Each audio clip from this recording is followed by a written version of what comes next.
Hello, and welcome to my Carbon version 10 tips and tricks for non-UI designers. I'm Eric Lowry. I'm an IoT guy inside of IBM. I am not a UX designer, not a front-end developer, but I do a lot of back-end Node.js development. I'm also not part of the Carbon design team. I'm a user of the Carbon environment, but I have no special access and no influence on them. I'm coming from the perspective of a person just trying to get up to speed and learning Carbon myself. So the purpose of this video is to basically, as I've got my fingers into Carbon and React, I've got some tips and tricks along the way that I want to share with some folks, and I thought it'd be fun to make a video and kind of force myself to learn the environment even better.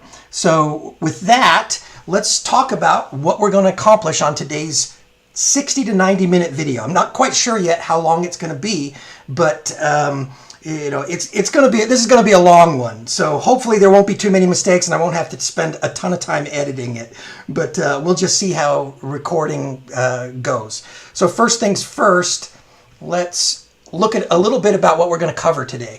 So we got 10 chapters. I basically wrote a script and planned some things that I want to show, but and I'm assuming that will follow along. But if everything goes according to plan, the first thing we're going to do is build a basic React application, and then we're going to add SCSS style support for it. SCSS is a vital part of Carbon, and so we're going to make sure everybody knows how to get that added to a React application and how to get your environment set up to work with it. Once that's going, we'll jump to chapter 2, where we will actually introduce a little bit more about SCSS, and then we'll start pulling in the Carbon style. So we're going to bring in the Carbon components and the styles and the icons, all of the baseline stuff that's required to build a Carbon application. And then we'll start getting into Carbon elements and how you bring in and actually use a little bit of the advanced features of the SCSS styling environment. But before we go too far, we're going to jump in. Chapter 3 is all about configuring the IDE, your development environment, so that it has code completion and good suggestions for Carbon variable names and color constants and things like that, just to make it easier for you to get your fingers in. If you don't quite know where something is, if the IDE can help you, you start typing what you think it looks like, the IDE fills in the rest. That's a pretty handy feature. We're going to show you how to enable that.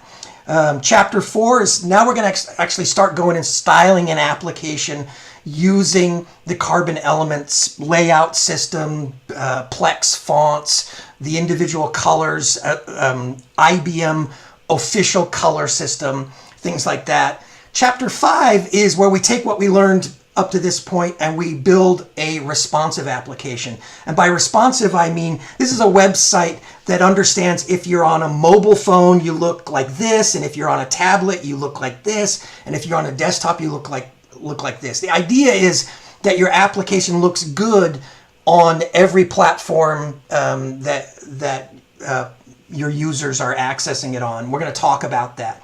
Chapter 6 is around some best practices about how developers and designers interact together and how a developer can move a lot of the thing, instead of hard coding colors and class names and things like that inside of your application, I'm going to present to you some best practices that I think for moving the user interface out of the React application and into the style sheets where it belongs. Chapter 7 is all about icons. There's a lot of people struggle with icons. I get a lot of questions about it, so I thought, I'll just show you some simple ways to get icons into your application and talk maybe a little bit about performance and accessibility, some other things around icons. Chapter 8 is Carbon components, like user. So this is, believe it or not, we will have done all of this, and we really won't have thrown much Carbon official branded stuff, form elements like buttons and things on the screen. This is where we'll do a couple of those. Chapter 9, we're getting close to the end. We're going to show you the experimental UI shell. A lot of people are really curious about this, because building drop-down menus and building a basic, the kind of the traditional application structure is hard if you're not a UI and you're not a CSS guy. So there is this experimental UI show. I'm going to show you how to activate it, how to use it, how to build some interactivity. Who knows? We might even build a React hook. If you guys haven't played with hooks, it's a new feature in React. A lot of people are loving it. And then finally, we're going to take everything that we built during this lesson and we're going to push it out into the IBM cloud. I'm going to show you some simple strategies for hosting applications up in Bluemix or the IBM cloud once you've built stuff. And then at the end, we're going to recap and we're going to go through. There's going to be a little quiz at the end. I'll just warn you guys up front. Basically during this video, I'm going to present three things that you have to take away. If nothing else, you must learn these three things to be successful in your journey with Carbon. So, and they're going to come out during the video. So pay attention and listen for those. And then at the end of the video, we'll recap those. So let's just jump right into it. The very first thing we're going to do, if you remember, is we're going to build a React application from scratch. We're not going to try to put Carbon in it right away. We're just going to build it. And in order to do that, I just want everybody to know that when I wrote an entire script for this whole video, and I'm going to follow that script. And I recommend maybe that you pause the video and you jump out and you open up the script as well. So if you get confused during the video, you can follow along in the script. You might even print it out and check off as you go. So let's go ahead and look at that script now and talk a little bit about the prerequisites that we need for getting started. And then we're just going to drive right in and build that thing. So let's go out, and this GitHub repository has all the source code. Let's take a look at that and look at the script before we do anything else. So this is the github.ibm.com. This is my repository, and I don't know if you're interested, but I have all kinds of weird stuff that I've developed for IBM over the years. But the most important thing about this this repository is once you get here, you're already this link will take you to this video. So, but obviously you're already here because you're watching it. But the important one is this link right here will take you to this script. To the script that I'm going to be following today. And there's also a link here to the Carbon design system. I mean, we could probably open that up. We haven't actually seen the Carbon design system. So, you probably have seen this. This is new version 10. It's got some really cool features like themes with, this dark UI and some other stuff. And it looks really, really cool and sexy. That's what we're trying to get to. We probably won't get there today, but I'm going to give you some of the fundamental building blocks that they use to build this site so that you can start as a developer who's not a UI guy, so you can start designing your own that will interact with this environment. And I'm going to leave this up because as we explore, there are times where we'll come back to this site so I can show you how to find the documentation behind things, and I can show you some of the there's even tricks about using this particular site, how to find things, where stuff lives. But let's go back to and actually look at the script. So when I say script, I mean, that's kind of a loose thing. It's like there's a number of things I'm trying to accomplish in this video. And as we drive through, I might come out and remind people, hey, we're on chapter 1, section number 3. I don't know. I haven't recorded this video yet. This is the first time, so we'll figure it out. And I have actually given a very similar class to folks live, so I have a pretty good idea of how this is going to go. But basically, if you want to be successful, if you want to follow along, you're going to need you're going to need some environment stuff. I've only tested this on Linux and on Mac OS. All the code that I'm going to be presenting works fine because we're going to build some little utilities to make our life easier. Bash utilities. They work on Linux and they work on the Mac OS. But if you're still developing under Windows, run Linux in a VM. It's so much easier than trying to develop on Windows proper. To heck with that Windows stuff. I feel sorry for you if you're still developing on Windows. But so let's kind of go through. We need Node.js, and I put version 10.15.3 or better. That's what I'm using. That's what's on my machine right now, and I know it works, and that's why I put it on there. If you have something older than that, chances are really good it's still going to work. I don't want you to sweat upgrading Node.js unless it's like super old. If it's if it's version 6 maybe, NPM. This is what I have on my machine. We're going to use some NPM specific stuff, but mostly what we're going to do is Yarn. We're not going to use NPM after we initially bootstrap our thing. Everything we're going to do, Yarn is just better, it's faster. If you're recording a video, you want package installations to happen as quickly as possible. Yarn is a little bit better than that, and that's why everything I'm going to do today after we bootstrap the app is going to be Yarn based. And then the IDE, we're going to use VS Code. Yes, it's from Microsoft, but you know what? It's pretty good and it's free. Versus I used WebStorm for a while, and I actually really liked it, but it's expensive and not everybody has budget to buy it. And turns out VS Code is really good and it's free. Why not use it? And I've kind of started enjoying it. I'm not an expert in VS Code, but we're going to show you how to configure that IDE to make your life easier, to be more productive as you get your fingers into this code. So make sure, if you don't already have Visual Studio Code, go grab it from Microsoft's website. It's super easy to get installed.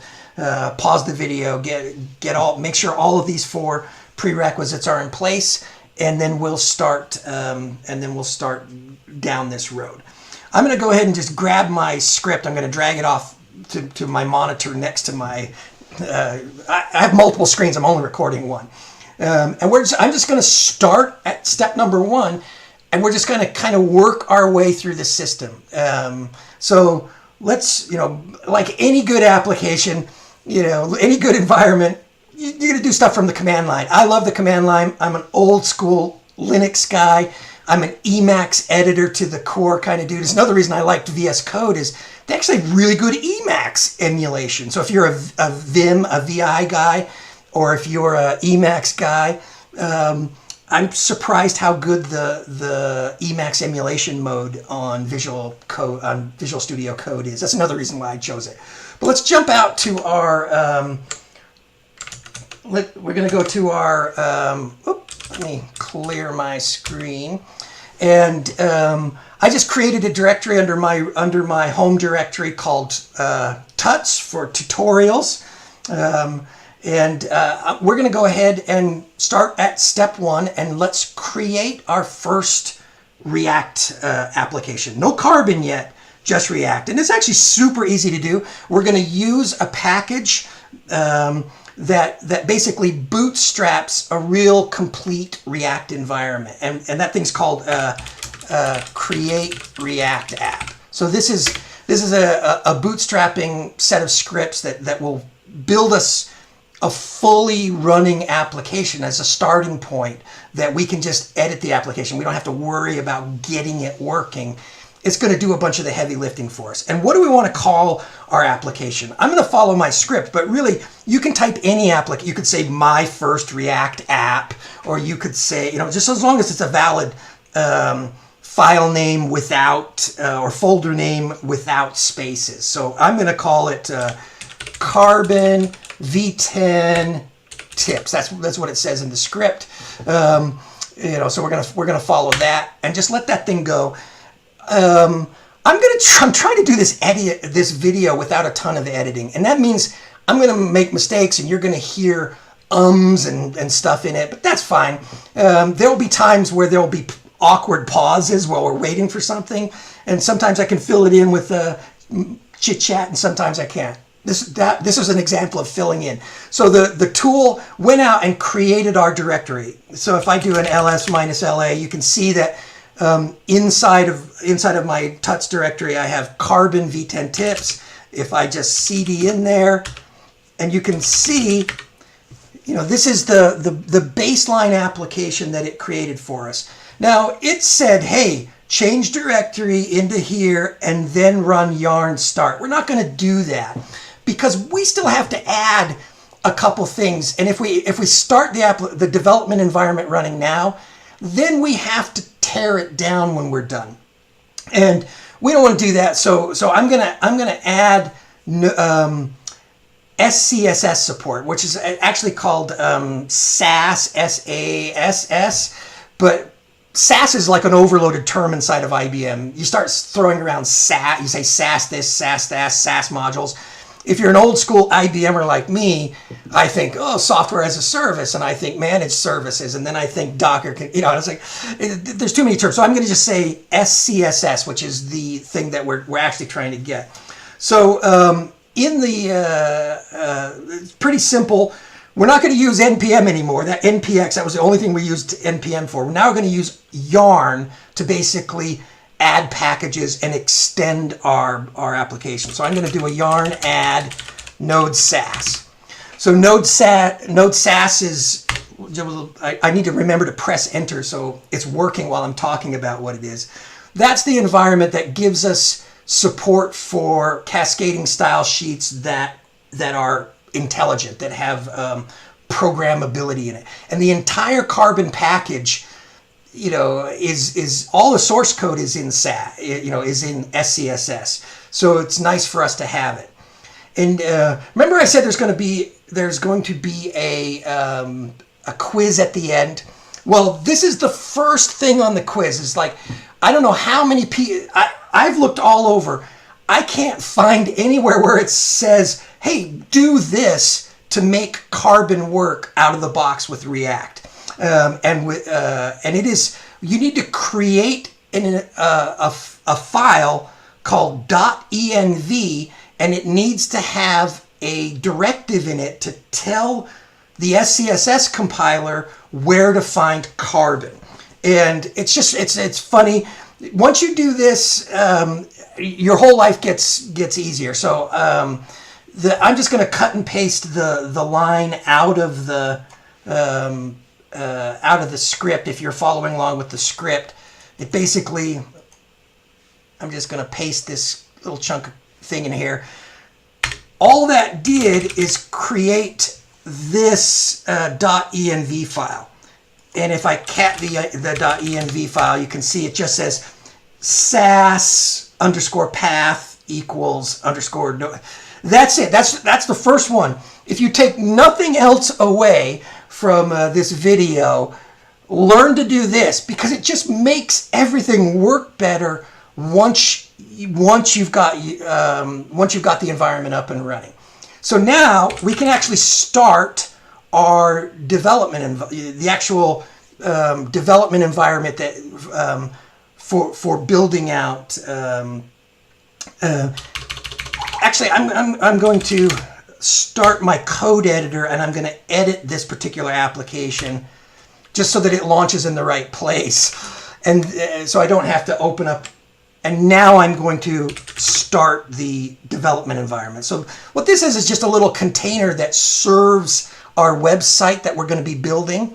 And we'll go ahead and start it. It takes a second to come up. So it starts a development server, and this is what we get. We get a little way, it's still compiling. So this is the sample app, Create React App.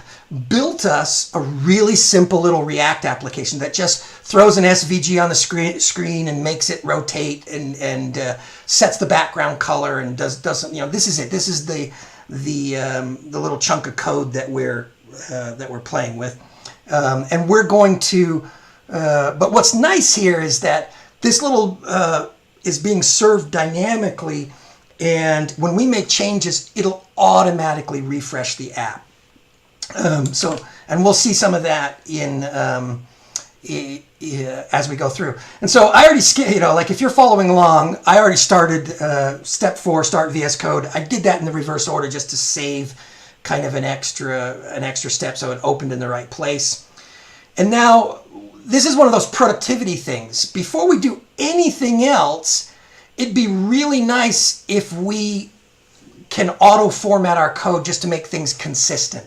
As I make changes, I just like to reformat the code so that it looks good on the screen. So, and I'll be doing that a lot as we type things. But in order to install that, we just need to go into VS Code, and This is VS Code, and you can see here that we've got basically this is our app. Here's the .env file we just created. All the rest of these files, they're here because Create React App put them here for us. And we can do a bunch of stuff in here, but the thing that I want to do is the very first productivity thing is to install this Prettier. So I already have it installed. So if I say Prettier, you can see here that this Prettier, this is the one that you want to install, Prettier Code Formatter. And once installing this isn't enough, we also have to create a little tiny configuration file that basically describes how we want our code to look. And if you look in the script, I have a little example. I'm not going to sweat writing this stuff from scratch, but we just need to create a new file, and it's called .prettierrc.json. So this is a JSON file that contains this little chunk, and getting this right, you don't have, this is kind of an optional step, but it will save you a lot of time if you if you make a lot of mistakes when you're coding like I do. I'm actually not a very good coder. I don't know if we're going to be peeking kind of under the sheets here at Eric's coding capabilities. So, but once you put this in here, it'll make it really easy to reformat stuff as you're typing. So just trust me, this is a good one. You may not like some of the things that it does, and you can go in and research it and edit. There's all kinds of stuff you can do with it. But now, remember how we did the Node Sass? This is what this allows us to do. So here's our little application running. If we go look at, this is basically the application. If you look at app.js, you can kind of see here that it says Learn React. And I would, like if I change that to say Learn Carbon, are we learning Carbon yet? And I save it, I can just tab over to and you'll see that notice here that it said it changed Carbon, and I'm actually going to do this sort of side by side so you can actually, just so you can see, this is hot reloading. So what happened, stop that I'm trying to figure out how to get the thing to go to this side. That work? All right. So if we go in and we make changes, we can say,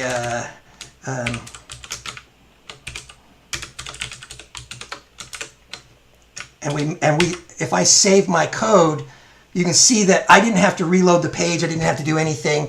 The development environment is tracking our changes. So if a lot of what we're going to be doing is making changes and then seeing what happens inside of our app, right? So first thing we want to do is just prove, okay, our application here is using index.css, but we don't want to use CSS in our application. We want to use SCSS. So, if one of the things I can do is I can just rename this file to SCSS, and then I can rename to include SCSS. And it reloaded, it's still working. So now this is an SCSS, and we can do everything, we can do all the programming stuff inside of index.scss that we need to do. Same thing with app.js. So app.js is including, let's see this import right here. That's bringing in this style sheet. And so this is the style sheet that's describing what color to make these links and how to rotate this thing, that's this thing. Well, we don't want to use CSS files in our application. We want to rename this guy SCSS because we want them to be SCSS. And of course, since I changed it here and I didn't update, I need to also change my and then boom, it's working again. All right, so that, I'm not going to spend a lot of time. I figure if you're here, you probably already have your fingers in fingers in React, and you've probably used Create React App before. You've probably already done a lot of what I'm doing here. And if you haven't, there's a million great React tutorials out there on the web. So, but what I want to do is I want to get rid of all this default stuff, and I want to kind of turn it into a bare bones, simple hello world thing. So the first thing that I'm going to do is I'm just going to come in and I'm going to get rid of,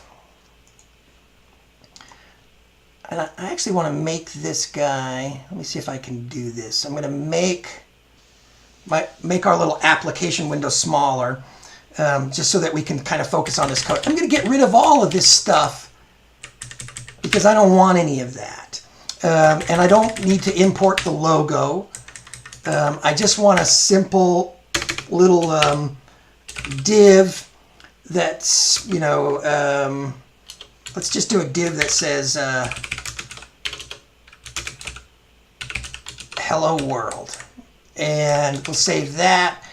And it's still got some styling. Notice how that, we don't want anything. We want to start from scratch. So I'm going to go into into our app CSS, and I'm just going to delete everything and save it.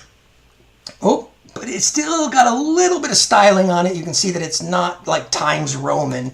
And that's because this is our index CSS, and it's telling us to use the Apple system, and it's got all this garbage in here. We don't want any of that. We want plain vanilla. So when we save that, now our application is as simple as it can be. Hello world, and there's really no styling going on. There's nothing interesting happening in our application whatsoever, except for the fact that it is a React application. That this is like the simplest hello world React application you can build with it.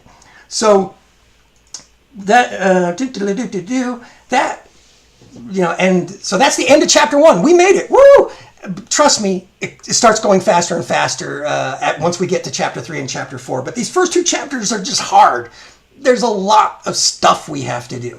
So the next thing we're going to do is, right now, it's a React application, but it's not Carbon aware. So the first thing I have to do is go out and install the Carbon components and the rest of the Carbon system. And this might be a good time to introduce, remember that how we were looking at the Carbon design system earlier, how you kind of navigate this site, how you find some of this stuff. So one of the things I like to do is just go to these GitHub repositories where you can see various things. They have some getting started stuff where it says, here's they have so much context about what Carbon is and everything that went into it. But if you look at the getting started for developers, there's just not that much here. So you look at things, what's included, the fact that you need SCSS, but there isn't a lot driving this. There isn't a lot that actually tells you what to do. Even here, it seems to be getting better. This, like literally somebody just added some content here that wasn't here before. So cool. So this is pretty good. But they have a list of, one of the things we need to do is bring in the basic Carbon components. So, this Carbon components and yarn add Carbon components. Those are one of the first things that we need to do. And I'm going to go ahead, we'll just copy this little chunk right here. And we're going to execute that. One of the nice things about MS Code is it has a nice built-in studio, so I don't have to leave this environment.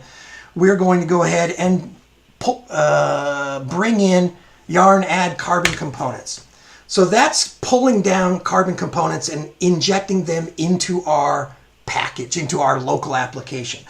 We're actually going to need, because it's a React application, we're going to need a couple other things. So we can do a yarn add.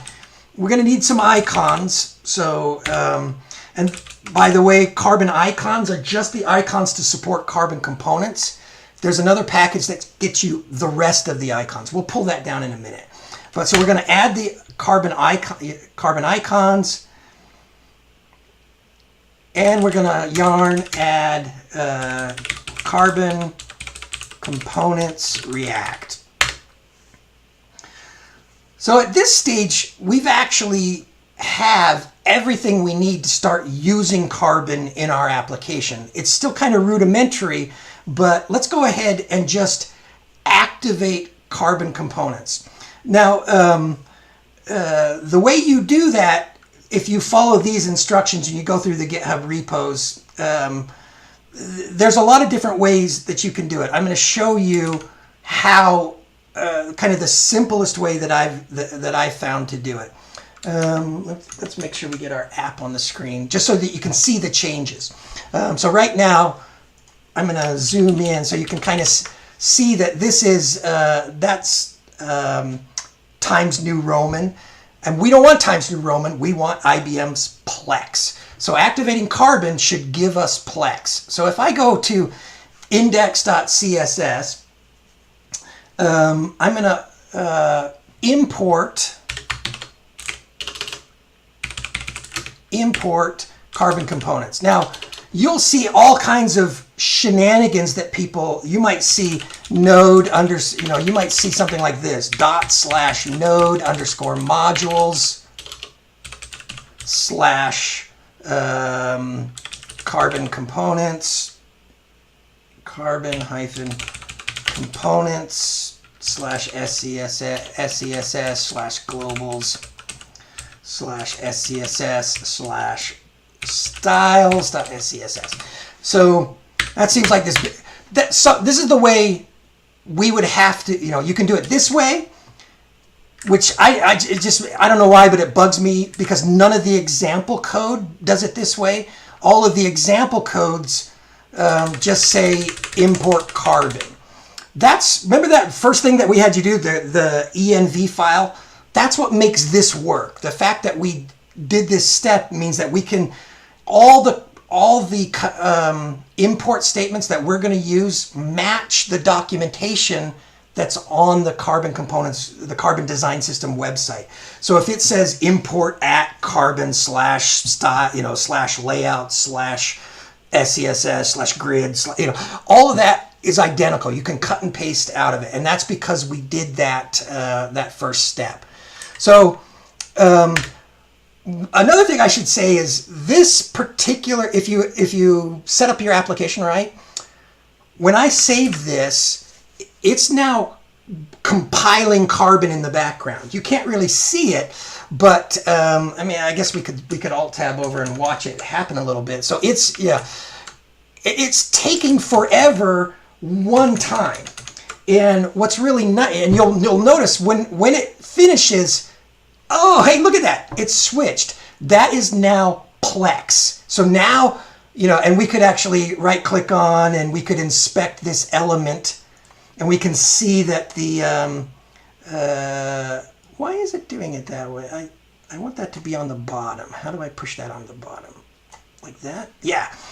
So our application, if we looked at the font, it's kind of a pain in the butt, but you can see that it's pulling in IBM Plex. It's getting overridden up here with IBM Plex.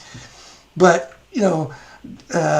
ta-da! We now have a React application using I guess we can all go home, right? That's the goal, was to bootstrap and get an app running Carbon. We are officially running Carbon. Look at it right there. That's our, that's our Carbon application. I imagine that you want it to do a little more. Now, if it took that long to compile the SCSS every time we made a change or every time that would be nightmarish. So one of the things we can do is not make any more changes to this index, the one that holds this at import. If you make any changes in here, you're going to have that long delay of compiling and pulling in the entire Carbon environment and running a bunch of macros and other stuff. You don't want to do that. You want to close this index.scss and don't touch it again until much later in this video when we start talking about experimental stuff. But you won't need this again for a while. So just get rid of that. What we want to do is now start taking, because Carbon is installed, we want to start doing some interesting Carbon type things. So, and trust me, it gets going a little faster. So we're on step number 4, which now we're rendering, Carbon. I saved my file and hello, Carbon. Yes, we got Carbon. Well, let's imagine for a second that we're writing a real application. Real applications have page headers, and they have footers, and they have left nav bars, and they have main nav. So let's imagine for a second that we want to make a page header that we put up at the top of the screen. So how would you style a page header? Let's actually just do that. In React, you don't use classes. You have to actually, this looks like HTML, but it isn't. This is what they call JSX. And you have to say class name, and that goes down into the HTML that gets rendered and actually renders with a nice class name. But we'll just say that this is our page header. And we'll say that. Nothing changes, it still's the page header. But let's go in now and actually style up the page header a little bit. So we can do that inside of SCSS. And if you haven't used CSS or SCSS because you're like me, you're not a UI designer, you're not a front-end developer, HTML and CSS are kind of weird for me anyway. Don't sweat that. This stuff starts coming. It gets easier and easier as you go along. So the first thing I want to do is I just want to add some style to this Hello Carbon. And remember that we called it a page header. So we can just say, for anything that we have that is a page header, let's do some things to it. What do we want to do to it? Well, let's give it a color. So the first thing is, let's change the background color. And notice how our application, it knows that we're editing CSS. It's giving us suggestions for possible things we should be typing right here. So we can just select background color from the list. And if we want to, we can just select a color from the list. It knows that these things should be colors. So if we give it a nice blue and we save our changes, I should just, if I do a file save, I'm saving whenever I say that. But maybe it make it easier for you to see it. So, okay, so we made the background color blue, but, there's still a lot more we could do here. And I'm just going to do some simple stuff. We're going to say background. We're just going to give it a color of white, and we're going to give it a minimum height of, we can do it in pixels or we can do it in various, I like to use rems. That's basically like the size of an average, the height of an average character is 1 rem. So if on screen at any given time, so if we said 3 relative emphasis marks is what that stands for, and we save that, you can see that it's getting, so now our component is a little taller, and it's taller, regardless of the width of the thing. We can, what else can we do to it?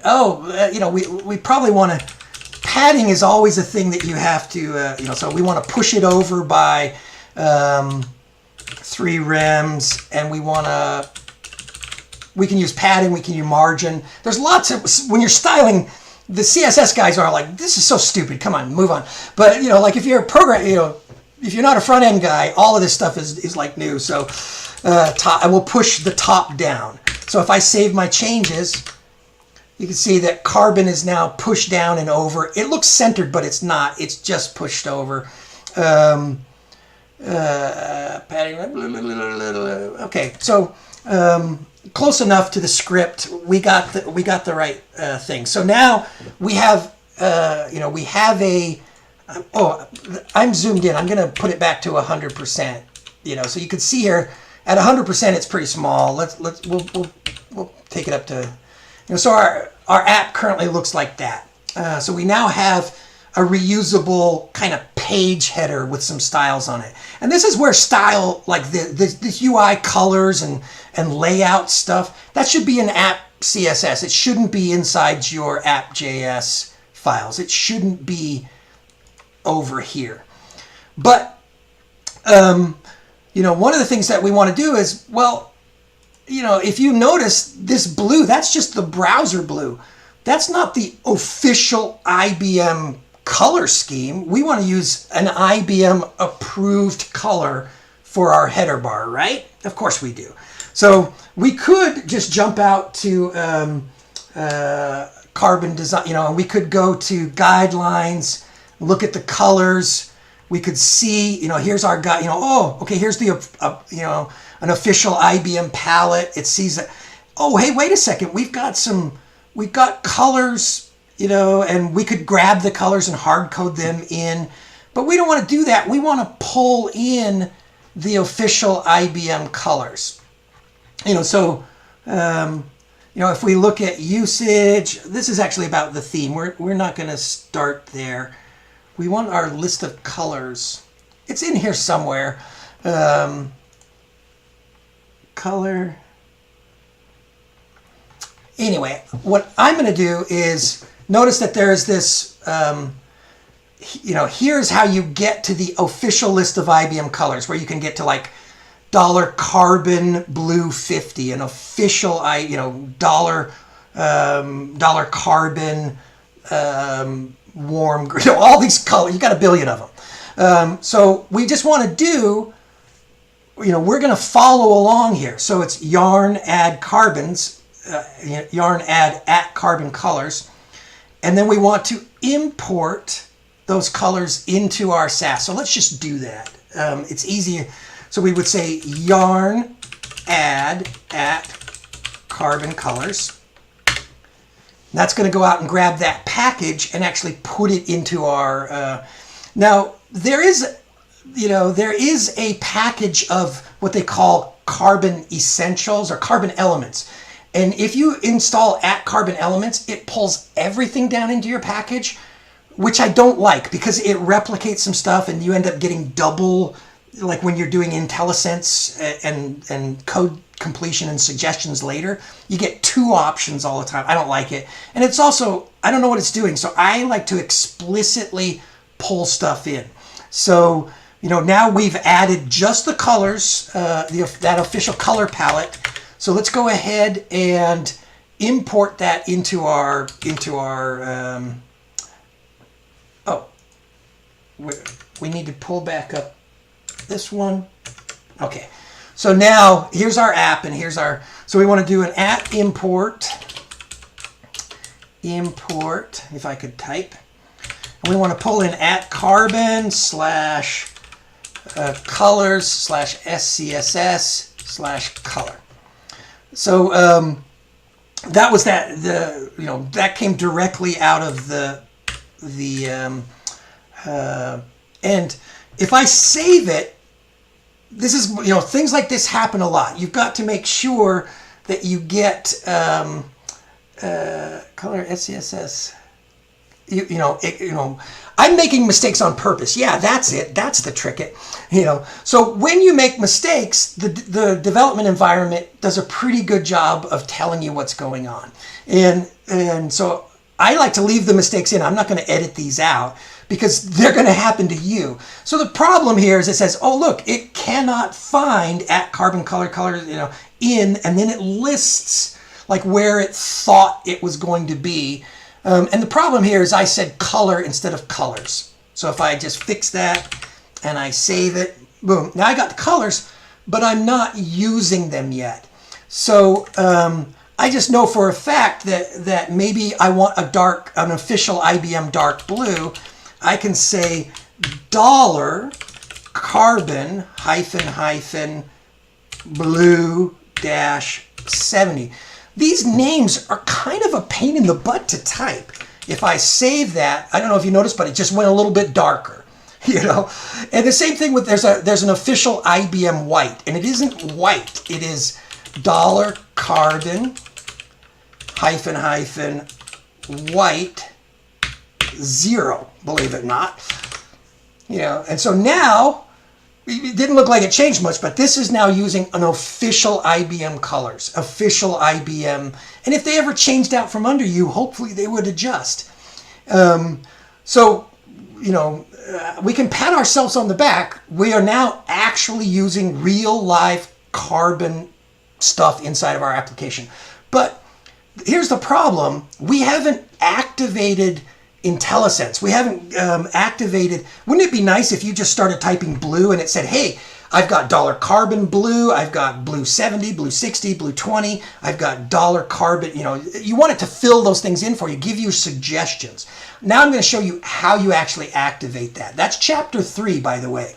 So recap, before we do that, let's recap what we did. We added the carbon components, carbon icons, all that stuff to our application. And then we brought in the actual carbon elements into our CSS. And I don't know if you noticed this, but because we're not editing that index.css, where the big import is, we're just importing these little tiny ones, it's really fast. If we make changes, it happens it happens, like if we change this to 2 and we save it, it happens instantly. That's because we structured those CSS files correct. We kept the main one out of our applications space. So a little thing. All right. So next up, we are actually going to enable the. This is another productivity thing. We want to enable IntelliSense for SCSS, and the way you do that is you go to your extensions and you just bring in. It's called VS Code -SCSS, and it's this thing called. I just searched for it like this because it's easier to get it every time. This is IntelliSense. Now, all you have to do is kind of click on this thing, and there's an install button. You click install, and it pulls it in.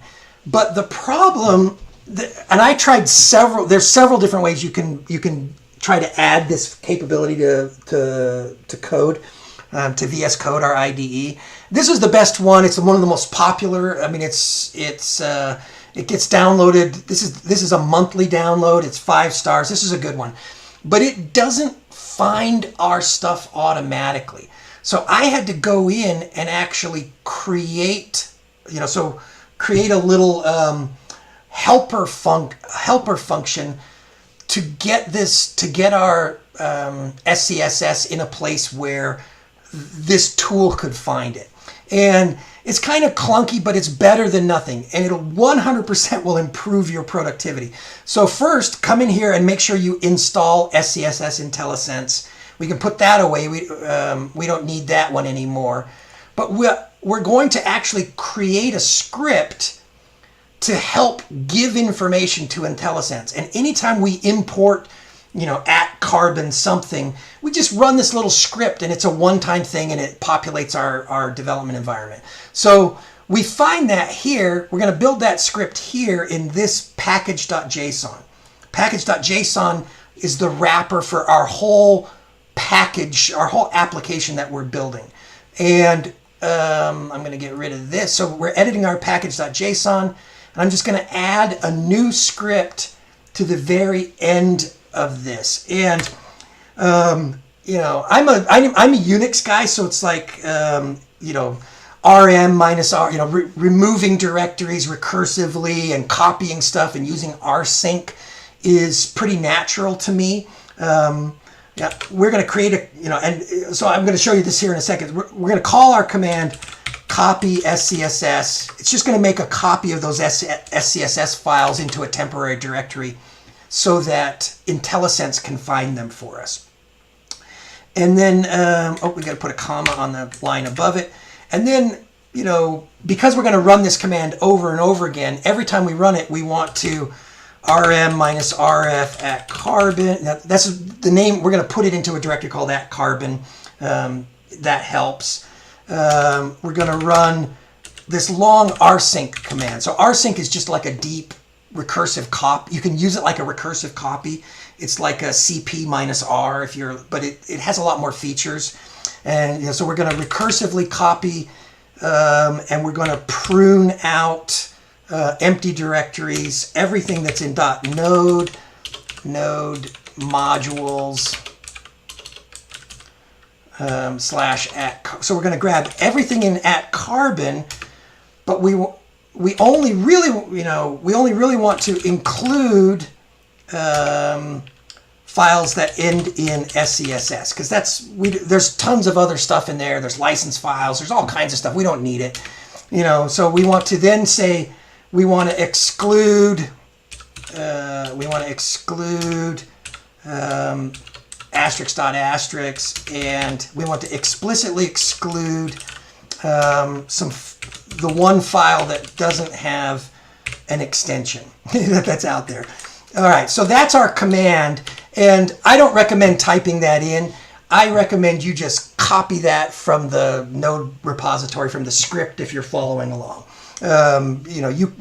It's kind of a pain in the butt.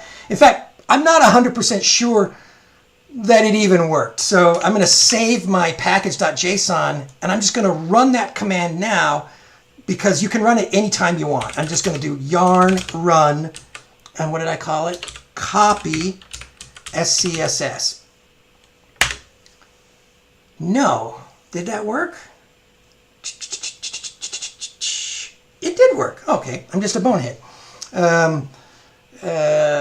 So here's what we got. But after running that, we now got in our... I'm going to close that down.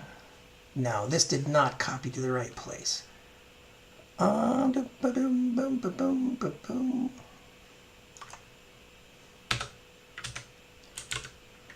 to reload my window and just make sure.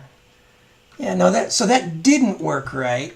I used an ampersand, rsync minus r minus m, node mod @carbon, asterisk.scss, exclude, asterisk.exclude. I'm just checking my work. I can't imagine.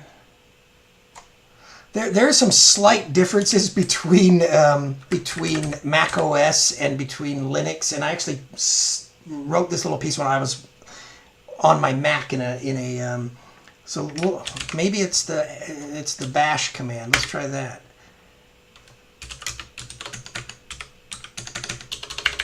Huh.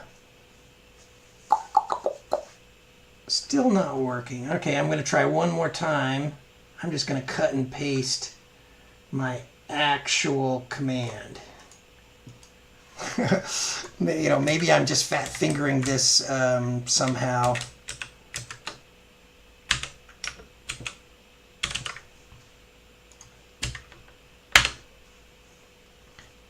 Yeah, somehow I fat fingered. So I recommend doing what I don't try to type that in. It's one of these fiddly bits, just use the but what we got here now is in our file structure, we now have, this is actually outside of, this is your source directory. All your source code goes in here. This is actually in the root directory above it. And it's really nice. As you add stuff, it's actually nice to have these here as a reference. So if you want to understand and actually look at what stuff is defined, you can just click on them and you can find them really easy, versus trying to go here to the node modules and expand this. It's a million things, and then find carbon and then go, it's a million. Yeah, it's nice to have this up at the top. But in a perfect world, if we did this correctly, I'm going to get rid of that. I'm going to get rid of this package JSON.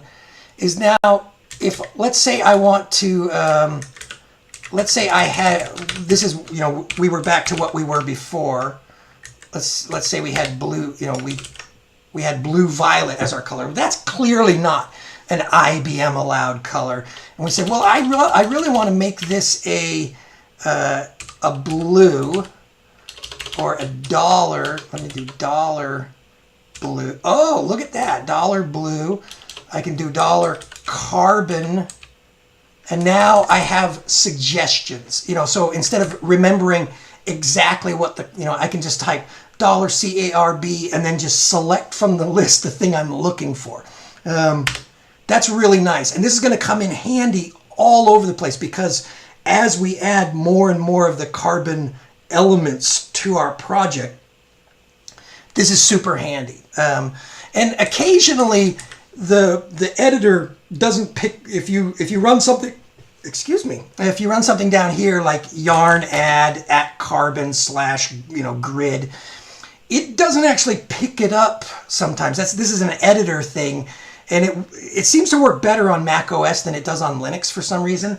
But if you ever need to just, instead of exiting the IDE and then restarting it, there's a trick. You can just say, press the F1 key and type reload, and then choose developer reload window, and that will reload the entire VS Code application with everything in place. So if you ever need to, like if you import something and you're not seeing what you expect, try reloading the window. It's just handy. So more productivity stuff for you. One final thing before we get off this topic of making is, like, we now created a new folder in our project structure, and notice here that it's green. It wants to check that in to our project. If we end up using GitHub and pushing the code we're building up, and you don't want that to happen. So we need to also go into .gitignore, and just at the bottom we need to add /@ carbon. And when we save that, see how that guy turned gray? In our IDE, that means that it's not going to get checked. It's not going to be version controlled. So we're creating those things as we need them. They're just there for reference and to help the tooling, but that's not part of our source code. We don't want to cruft up our repository with extra files. So that's another quick thing. All right, so every time, so we kind of covered all of that. All right, boom. We are done with the productivity stuff. From now on, we're just kind of gonna focus on, oh, I didn't save my CSS. You can see here it's still purpley. We want to put it, if I go file, save this guy, you can see we're back to an official IBM color with an official IBM font and some official IBM stuff. All right, well, as you get farther in with Carbon, you're going to find out that you don't want to use relative stuff like this, because IBM has a whole layout system. And the layout, if you go back to the Carbon design, they have a whole bunch about how things should be spaced on the screen, what stuff should be used. So let's go ahead and we're going to pull in some more of our Carbon elements building blocks, things that we can include into our application CSS to make it more IBM Carbon aware. And eventually, hopefully it'll pass muster as an IBM application. So let's just start adding some of those. Yarn, we're going to add at Carbon /layout. So those are the layout tools. We're going to add yarn add at Carbon /type. This is all of the Plex fonts. It's really all of the styling around Plex fonts, and also other things like standard header blocks, body text, things like that. So we've got layout and type, and remember, anytime you run a yarn add at Carbon something, you need to also go back and run our little copy SCSS. That's our utility that makes IntelliSense aware of our new changes, and it's nice and fast. And then if you need to, you can run this developer reload thing. Sometimes it doesn't pick up, but now we should be able to say other stuff. So for example, let's go ahead and pull in, like, let's say we know that we have this, I want to show you an error, because you're going to get this all the time. You're going to end up creating lots of these little SCSS files for every single component. You're probably going to have a little styling thing that goes along with it. And you might come in, you might learn the system. So you might say, well, I know that I want to put carbon spacing, carbon hyphen hyphen spacing, hyphen, spacing. What is my minimum height? What do I want to put that to? Background color, padding left, padding. Oh, I don't even. I guess we don't even need a minimum height if we're doing it. But we want to do a padding top of. We want to push this guy way down. So let's do a carbon hyphen hyphen spacing 10. Now see how we actually the tool found.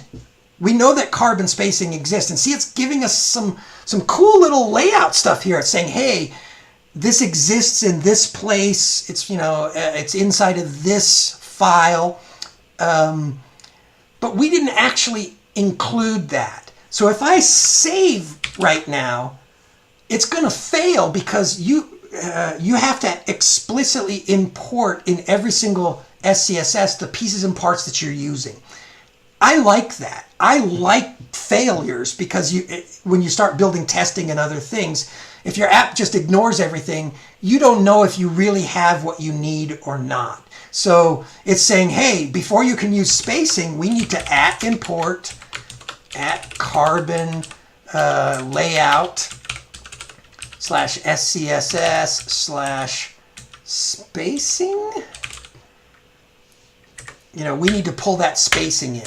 And if I save now, you'll see that our arrow went away and we just pushed down our page header. So we made our page header nice and tall. Maybe that, and then we could put just a little bit of padding on the bottom. So we put a spacing 2. Oh, spacing. See, here's a nice, nice error handling. We should have used our IntelliSense to say which spacing 0 to. See, this is productivity. This is why you're watching this video. Am I right? Yeah, of course you are. So, padding top. We doubled up. We actually meant we want that on the bottom of our component. So we've got some nice space up here and a little bit of space down there. Maybe that's too much. Let's go 0.8 and let's put this guy 0.3. Ooh, that's starting to look good. But you know what? I don't,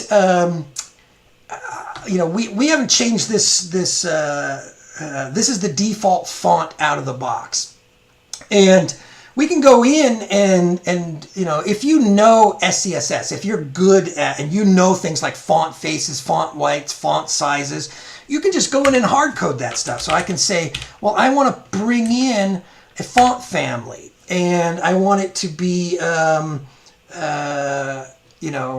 carbon, so let's say I start typing in carbon font family,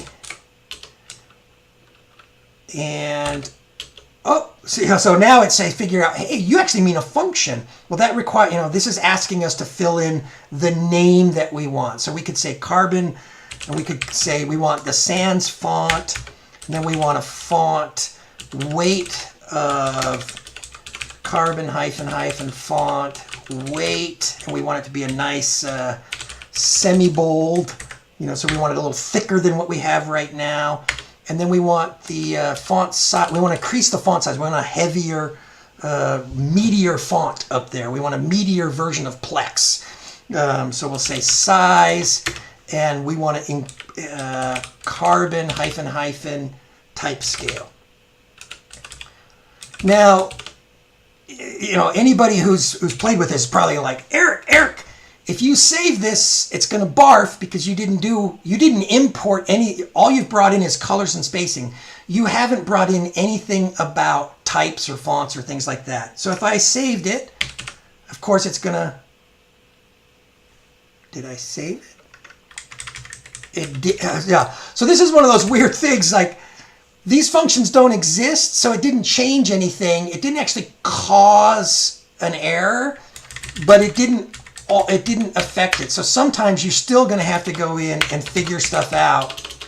But what we need to do here is import carbon type bring in the SCSS file of type. So once we got that, oh, look at that. So now our font is big and meaty. Yeah, so I can actually move this down to make it 100% rather than zooming in. So, you know, our Carbon app is, you know, like our header bar is now starting to look and feel like, you know, like we put some time into it. But, you know, one of the things that you'll find out is that IBM has a bunch of predefined things for you. So I'm going to open up, let's go back and look at Carbon Design and actually go look at the typography page. So if you look at this typography page, you know, it talks a lot about the fonts, and these are the things we just did, you know, putting fonts in, scaling the fonts by steps, having weights and things like that. But if we go back up to the top, you'll see that there's also like code, label, you know, body text, heading text. Well, like one of these heading texts, like this heading text is actually pretty close to what we just did. And we know it's called $heading 02. So instead of, you know, remember that $heading 02. I'm just trying to figure out what the easiest way to get back to the UI where we can see everything. So here's our app. Instead of pulling all this stuff in, we can just use, you know, we can just use our second must learn takeaway capability for today, because this was new to me, and I think it's like, and I've been playing around with SCSS for a long time, is the @include. So what @include does is it allows you to take properties from somewhere else and inject them into, in this case, page header. So @include is how you can grab a lot of properties at once. So if we say @include properties, and we said, remember that heading like 02? If we say that, we can get rid of a bunch of these. And candidly, inside of here, there might be 13 or 14 separate things that are getting brought in for, you know, to make that happen. You know, so if we do that, now we're using an official Carbon heading. You know, this is an official Carbon style. It might not be big enough, so we could still, you know, once we've included those, we could still adjust just the font size. We can still make changes to something that came out of Carbon, but, you know, so we can still do that. But now you see we're getting an official look and feel. We're using it. And what's nice is heading is part of a theme. So if the theme changes out from under us, those automatically get applied to our application. We don't have to constantly come in and hard code things, you know, into our app. And we might look at this and say, oh, there's some still other things we need to do. We might need to, you know, adjust our, you know, like maybe this is just too thin and we don't like the way the comma drops, you know, so, you know, hanging Chad up there. So we might, you know, make the spacing on the bottom, you know, a tick more, just so that it looks better. But, you know, this is the important bit. So this styling stuff, I realize that, you know, we're spending a lot of time on styling, but this is the part that everybody struggles with.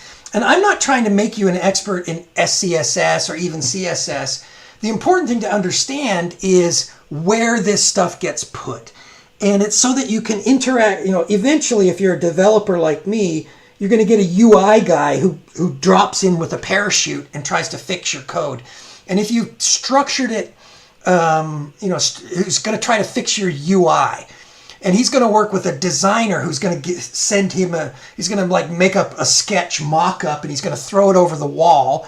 And then your UI guy is going to take that sketch mock-up and then he's going to be tasked with taking your crappy application and making it look good. And but if you've done this stuff correctly, his job is a lot easier. That, pushing UI decisions farther out is a good best practice to have. And this @include is one of them. So @include properties is the second thing. If you take nothing else away from today's recording, remember this: @include properties is how you include sets that someone else has defined for you. That's the conclusion of chapter 4, just this basic introduction to properties and page styling. We've created one kind of simple component style for a page header. The chapter 5 is about creating responsive applications. These are applications that, they look good on a tablet, they look good on a mobile phone, et cetera, et cetera. They look good on a desktop. Creating responsive applications is tricky. There is no and like I said in the opening, chapter 5 is probably where we're going to spend most of our time today. So let's just go ahead and dive right in. The first thing we're going to do is pull in Carbon's responsive toolkit, and that's the grid import. So first let's add it to our project, yarn add at carbon/grid. And I wish we were in a live room, because I would say, and anytime we run yarn add at something, what do? Well, we just go ahead and run our little copy SCSS. And if we need to, reload our window. But we don't have to do that all the time. It's actually pretty rare. Once you get the fundamental things added to your, you don't actually pull these things in all that often. Let's actually go in, and first thing we'll do is we will create, let's imagine that we want to put some cards on the screen, and whatever's content's in the card, we don't really care, but we know that we want to have cards, and we know that basically the cards are going to render one way on a mobile phone. They'll probably stack them vertically. And on a tablet, maybe we have a couple cards side by side. And on a desktop, you have a whole bunch of cards left to right, in a big grid. That's what the grid component does. So the first thing is, let's just go in and build our little app. So we want to add. We're just gonna kind of, I don't know what the. So that reformatting our app. That's what Prettier does. Is that at any point I can just reformat the document that I'm on. And if you wonder how to do that, you just right click and you say format document.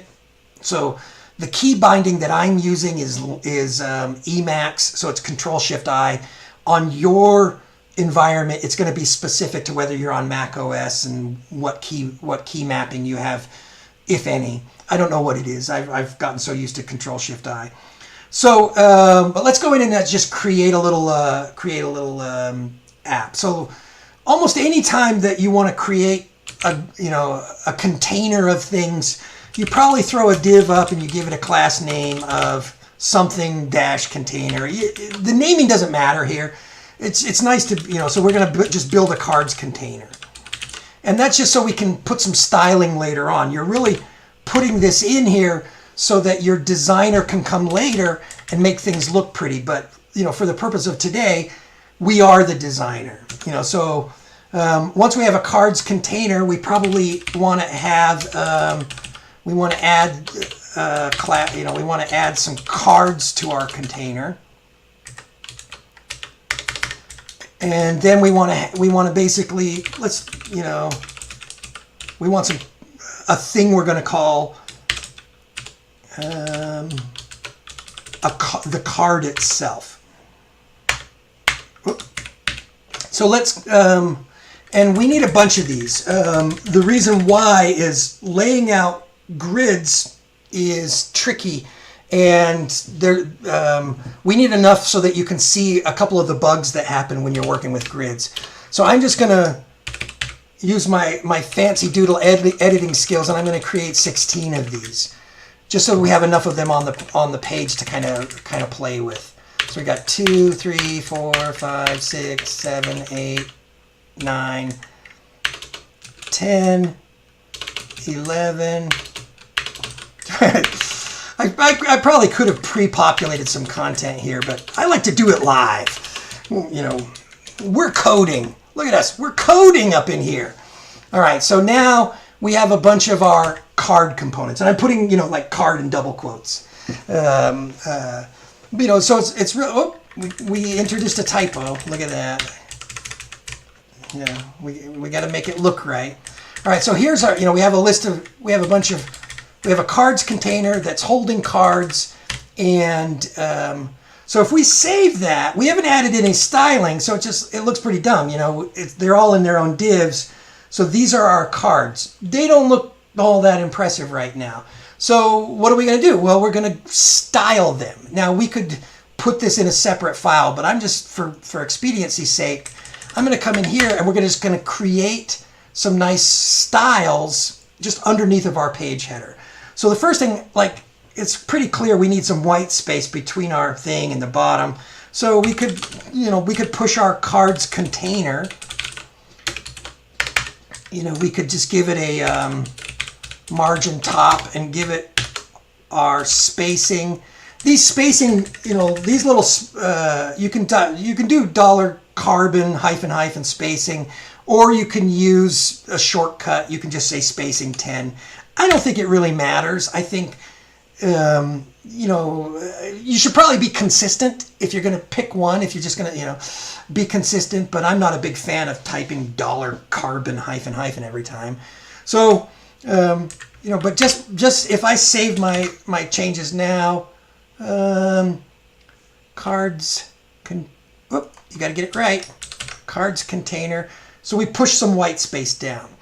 And then we probably want to make our cards a little snazzier, you know. So I'm just going to put we're going to create a real simple style around the cards themselves. So we're going to give it a nice little border, and we're just going to say 1 pix solid, and we'll just give it carbon blue 30, you know, a little bit darker than our background color. So I've got a border. Ooh, yeah, border radius. I just discovered this round. You know, you can do a radius, and you can, you know, this is basically how round do you want it to be. You can say it in pixels, or it's actually kind of nice to just use those rem elements. So you can say 0.25 rems, you know. So we'll give it a nice round border. Maybe we want every single one of our cards to be, you know, 100 pixels tall. I mean, we're kind of mixing and matching. It doesn't, you know, you get it. We could probably figure out a way to do use spacing for that, but you know, we're just. I'm going to go ahead and so we'll put some spacing in. You know, that's white space around our content. We want a background color. So we'll say background color, and we'll use dollar. We want a nice light blue, and then finally, like, let's go ahead and size our font. We'll just make our font a tiny bit bigger, because look how small they are on the screen over here. You can barely see them, and we'll just pull in what we learned before. Carbon hyphen type hyphen scale 6. It's not really times, it's 6 steps larger than the base font size. But what's nice when we do this, if we later on, if we change the base font size, everything adjusts automatically. Yeah. So, but like if I save that now, well, we still didn't get it right. Oh, because I said cards. It's not cards. These are individual card. So now we've got some cards, and they're taking up the entire width of the browser, and that's not really what we want, right? We want to have nice looking cards that lay out, you know, like imagine this. What we're currently looking at is the mobile size. So now we're at the point where we got to pull in the grid. So let's just give these guys a style. So, you know, let's jump back into our actual application. I'm going to close some of these windows because we don't need them. And, you know, so one of the things that we do here is, we don't need the terminal window either. We want to add a class to every single one of these. And I realize it's React. We could create a master, you know, a functional component. We could save ourselves some typing, but it's actually pretty easy to edit. You know, the editor will let me edit them all at the same time. So we could basically come in here and give it a class of bx -- column, and then anytime you're containing something, you almost always need another. I'm going to add an extra div around our content just to make our lives easier. What this div will let us do is style the interior of the card versus the grid holding the card. It'll make sense in a second. So I'm going to say div. I'm going to say div class name equals, this is the card face, you know, we're going to call it. And we're going to close our little div at the end. So all things considered, we now have a bunch of cards that are supposed to be in a column, and we have you know, each card has a face inside of it. And we also need to go ahead and say that the cards container, we want it to be a carbon grid. So the grid is the responsive structure that we're doing with. And then the cards is really just a row, bx -- row. And if I save that right now, it's going to look like it's working, kind of. So now you see that, you know, our little, it tried to give it as many rows as it could for the size of the content, and we ended up being able to fit 11 columns of cards into the, and then if I resize the window, you can see that things kind of switch around. So if you have space, you will always have 16 cards, but if you have less, it's, you know, and these things are not sized correctly. And the reason why is we basically gave it a style, but we didn't make it smart. We didn't tell it that, hey, we want to display these cards a certain way on small, you know, devices, and we wanted to display the cards a different way on medium-sized devices and large-sized devices. And to make all of that stuff work right, you know, we need to actually import our grid somewhere. So even though it kind of seems like it's working, there's a bug, and it doesn't work properly. And I'm going to show you why. Unless you do an @import, you got to bring that carbon grid thing that we just did on the command line. Carbon grid SCSS grid. You got to bring that into your styles somewhere at least once to get this to behave correctly. So if I save that, no change, because we didn't actually modify this. But what I want to do now is I want to go in and actually tell our my stuff is kind of looks like it's not quite in order. So, you know, this thing sucks. You know, so one of the things I like, we are using React. Instead of filling in all this garbage, let's just create a little functional component for every single one of our cards, just so we don't have to type. We're going to make a bunch of changes to this set of classes for these cards. So I'm actually going to go in and use React to create a little functional component to repeat that. And so the way I'm going to do that is just going to say functional components don't require classes and a bunch of stuff. You can just, you know, you can just basically say card is a function that takes a, you know, it's going to pass in some children, and it is going to render, and I cut and pasted this from before, and then so this is that same thing that's down here, but we just want to, we want to put it into, and instead of rendering, we just want to put in the children. So now we have this nice little card component. So all of these things, you know, all of this stuff, we can just convert to a, I'm just going to recreate this. It's like, so now you can just say card 01. 2, 3, 4, 5, 6, 7, 8, 9, 10, 11, 12, 13, 14, 15, 16.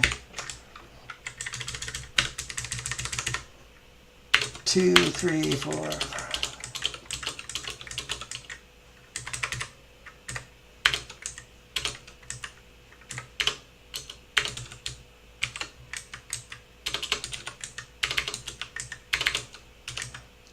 The 16 is important.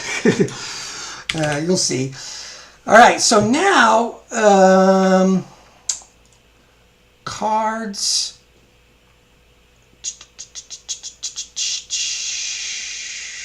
Card class name. All right, I don't actually understand why it's not applying.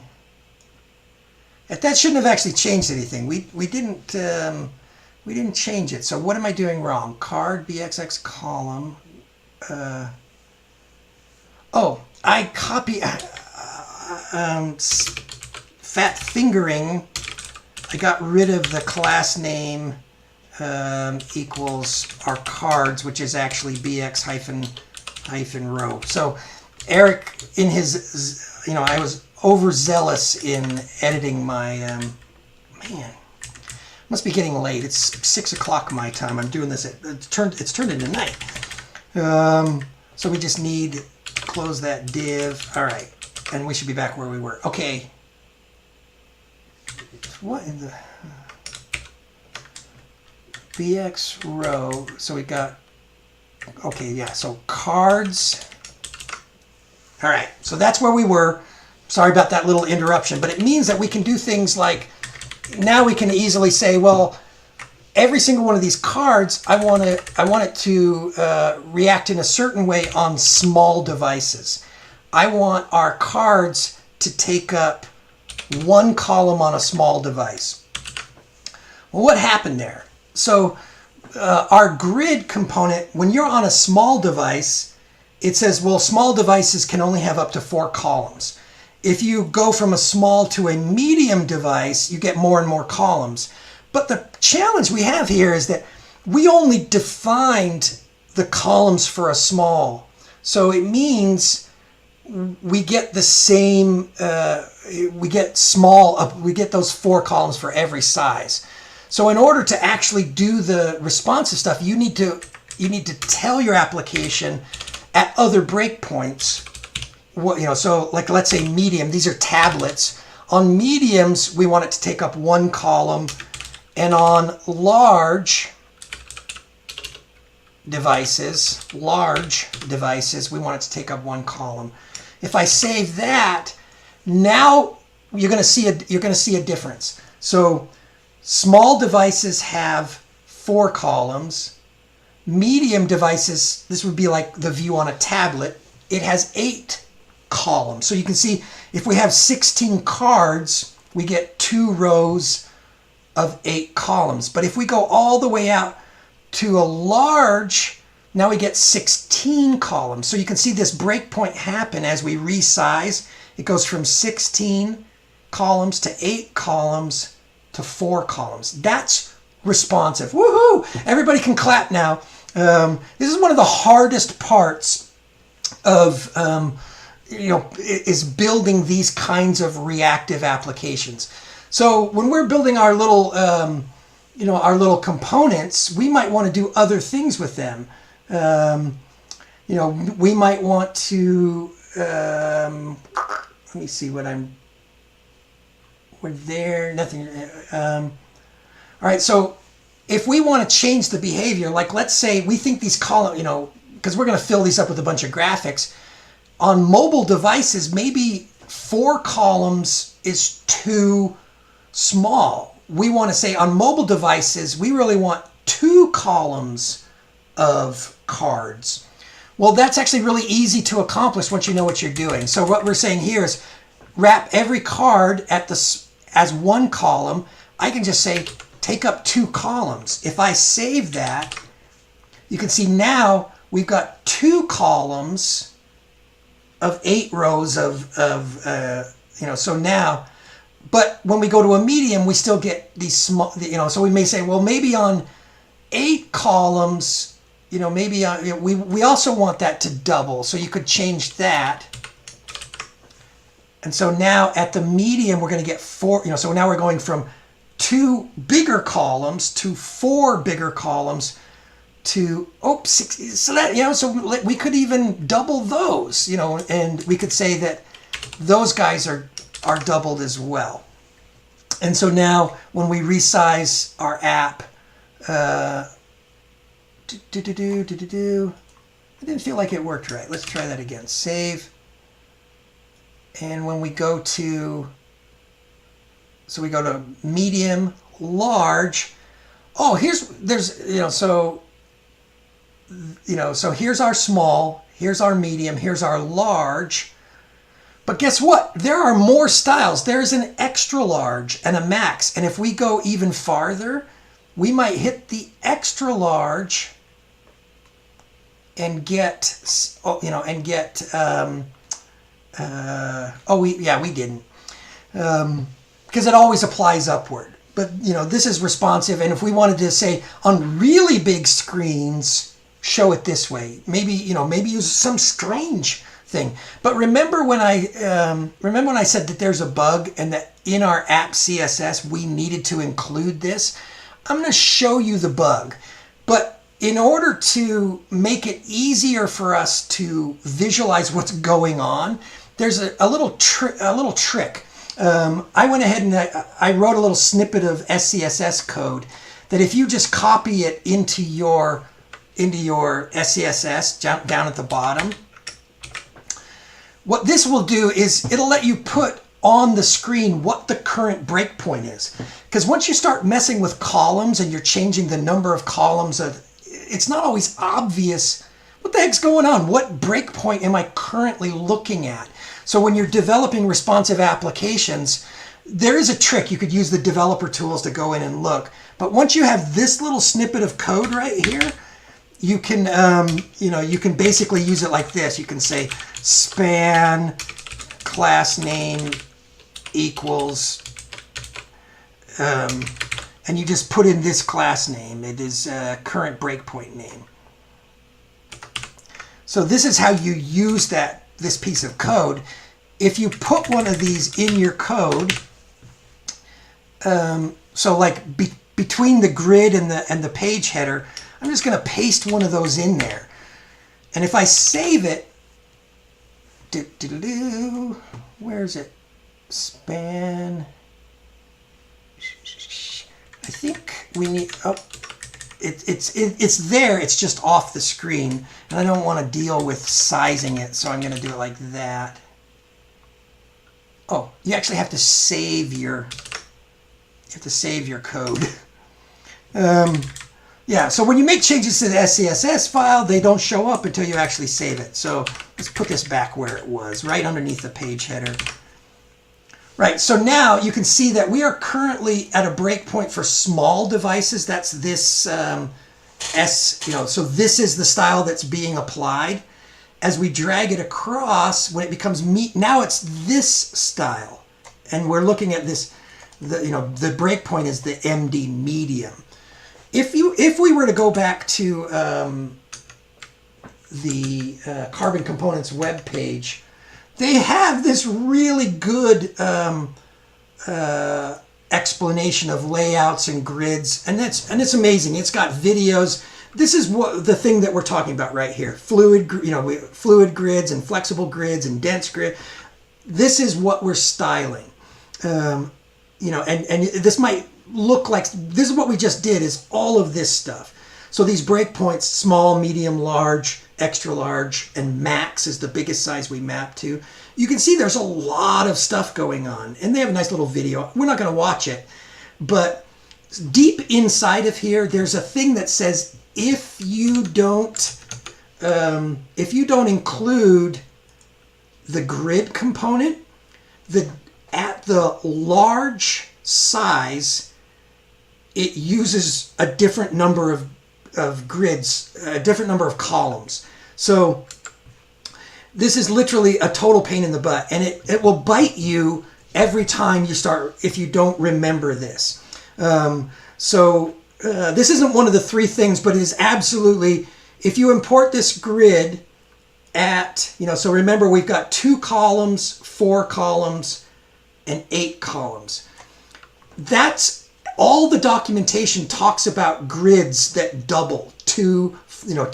It starts with 4, it goes to 8, it goes to 16. They talk about that. But if you don't import this grid, I'm going to just comment it out. And watch what happens to our app. So as I resize, oh, what the heck just happened? Instead of 8, we got 6 columns. And if you remember, we're in the large space. So if we look at our app, we know that we are saying large takes up 2 columns. So we've got 6 columns times 2.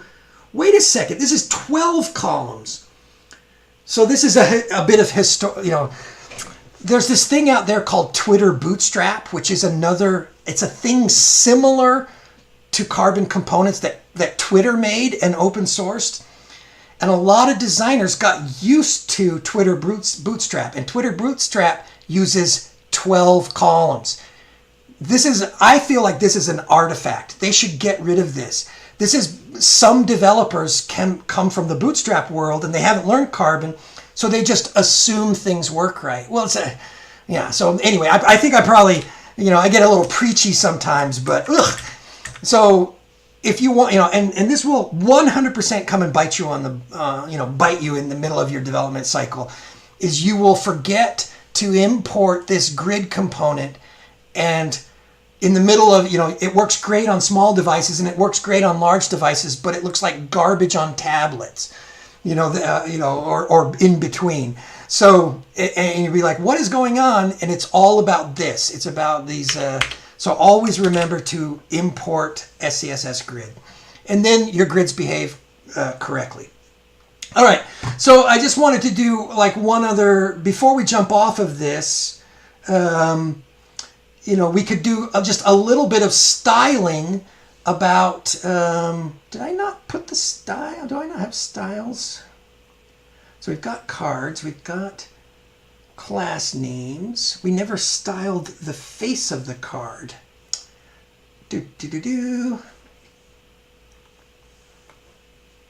All right, so our UI is all kind of jacked up here, and I missed a little thing. Let's go in and actually just improve the user. If we want these things to actually look like cards, we need to put some white space around them a little bit. And the way that you do that, we'll switch this, is you go back into your style sheet, and remember we had a card here and we added a face to it. So this is one of the coolest features of SCSS, is it's really easy to just embed styles inside of other styles. So for every card, we want to style the face instead of the card itself. And let's just show. I'm going to save this, and you'll see now you actually get some white space between the cards. And that white space is part of the carbon theme. It, like the size of that white space is determined, by carbon to make it aesthetically look good. But we probably want some white space between those. So that styling doesn't happen inside of the face. This is the whole reason we had to do all that face shenanigans in the first place, was so that we could put some padding between the cards regardless of the number of columns. So you would just come down here and you would say padding hyphen bottom, and we just put in one of our dollar spacing and just see what happens. I'm kind of eyeballing it. You could go look on there's really explicit directions on how to put things on the screen and how to size stuff. What I really like how easy it is to say, that's too.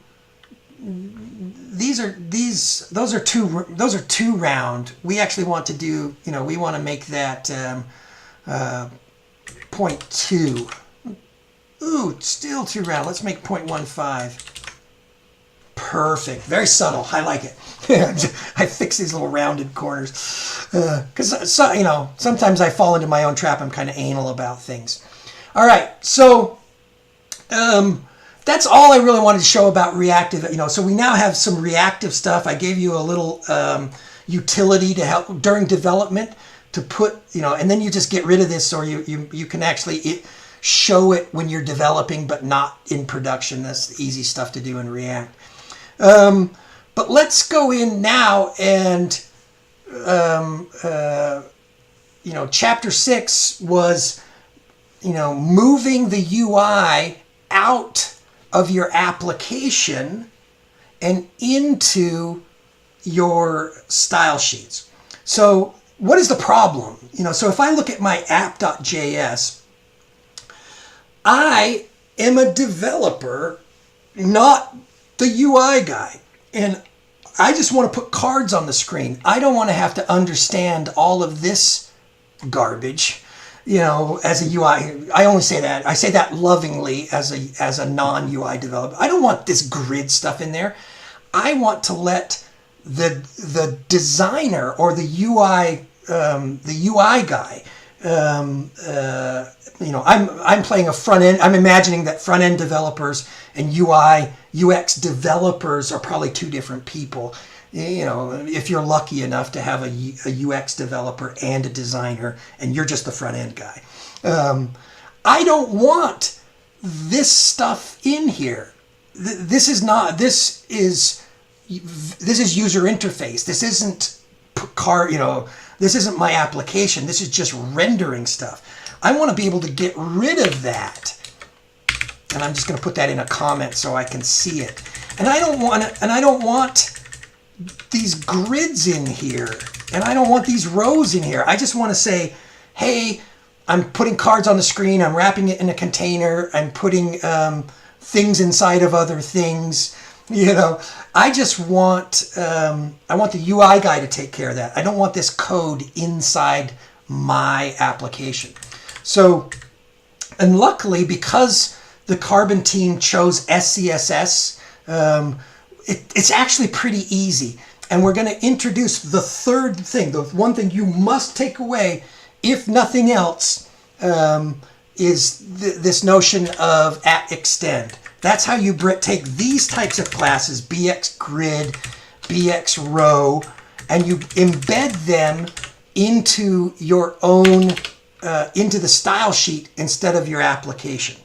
So I kept this as a comment up here so we could just show you how to do that. So I'm going to jump into my app CSS, and these are all the rules for putting our cards on the screen. This is the logical place for us to put in that grid stuff. And the way you do that is, remember we had these class names.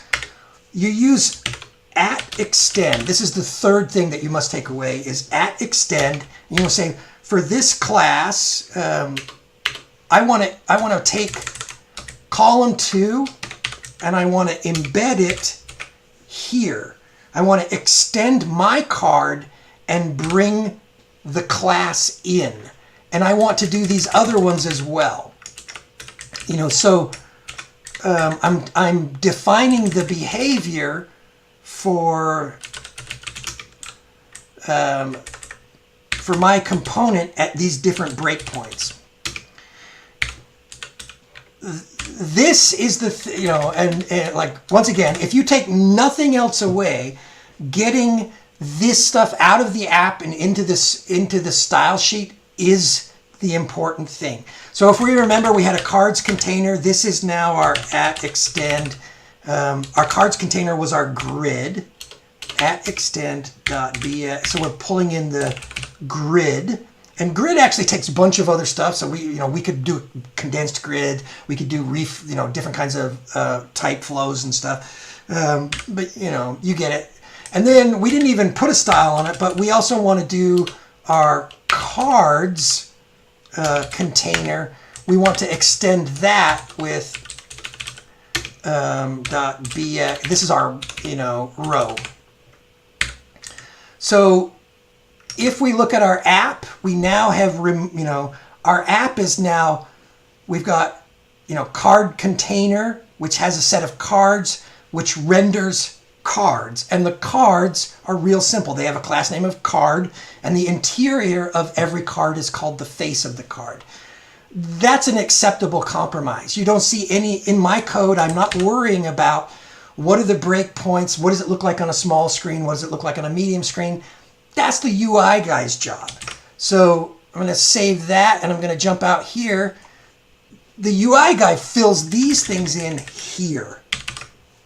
And so now we're back where we were, except that our code is so much cleaner now. All of this visualization and style stuff is in our SCSS file instead of in our application.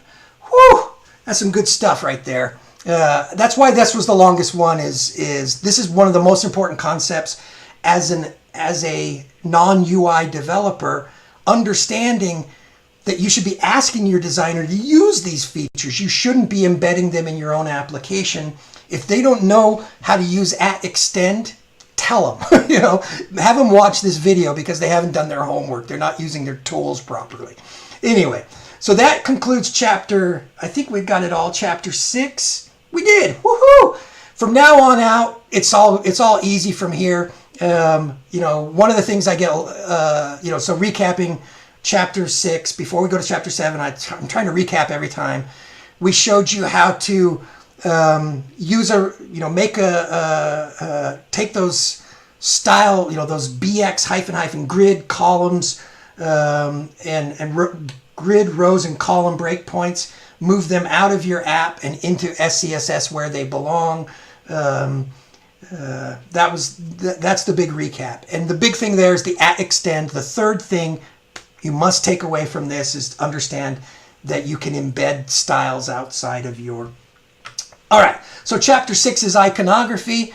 Let's say we want to put an icon in our screen, in our thing here. Let's imagine for a second that these cards were not... like they were actually playing cards. So we could say this was ace of hearts, 2, 3, 4, 5, 6, 7, 8, 9, 10, jack, queen, and king. And but because they're we want to put an icon on there. We want to style this with an icon. So we can go out and get. I'm going to show you now how you actually import. There's a lot of ways to deal with icons, and some of them have impacts on the size of your app at the end. Some of them bring a bunch of stuff in that you're never going to use. So I'm going to show you how to bring in the carbon icons first. So carbon element, there's a separate set of icons. When we first started, we did a yarn add carbon component, carbon -icons. Those were just the icons for the individual components. So those are like the little spinner button in the, in the menu drop downs, but they don't include all of the icons, the iconography that exists out here on the Carbon Design. If you go to Carbon Design website, icon, there's this massive list of cool icons. This is how you get them in there. So first of all, we need to go back to our terminal. We do a yarn add at carbon. I think it's icons. I should probably check, but we'll just try it. It'll barf if it's not the right. Oh yeah, so it was the right one. Yarn.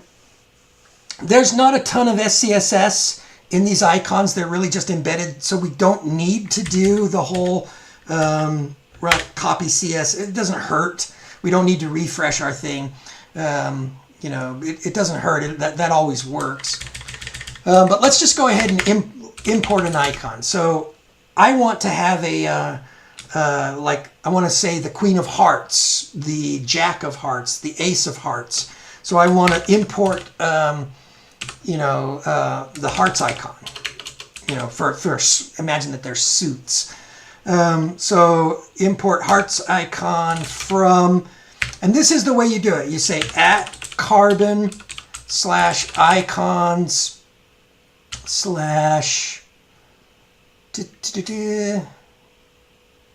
okay.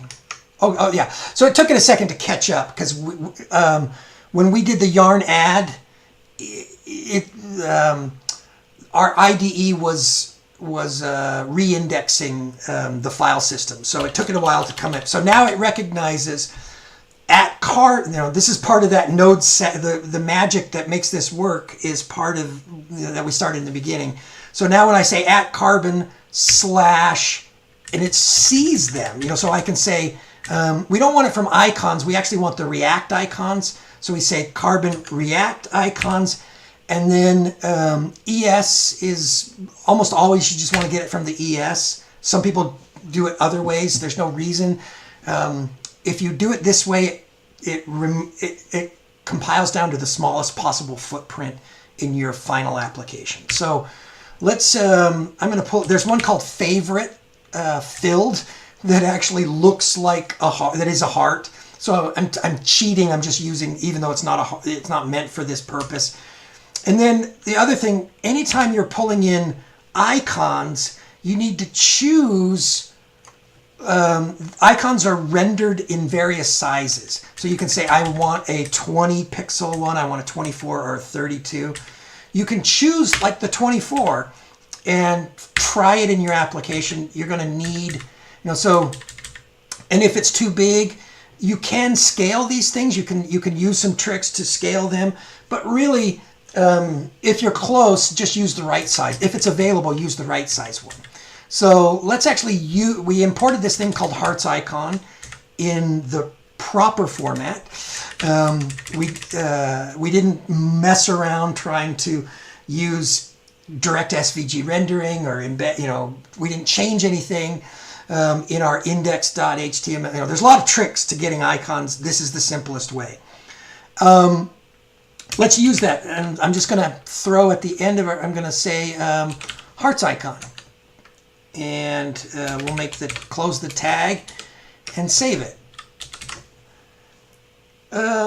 Headers isn't in app.js. Headers is not defined. What line is this on? Line 8. Oh, I said headers. Heart icon. We make mistakes. People. Oh my gosh, look how amazing that looks. We now have actual playing cards on the screen. Oh, we're super styling. We're using components correctly.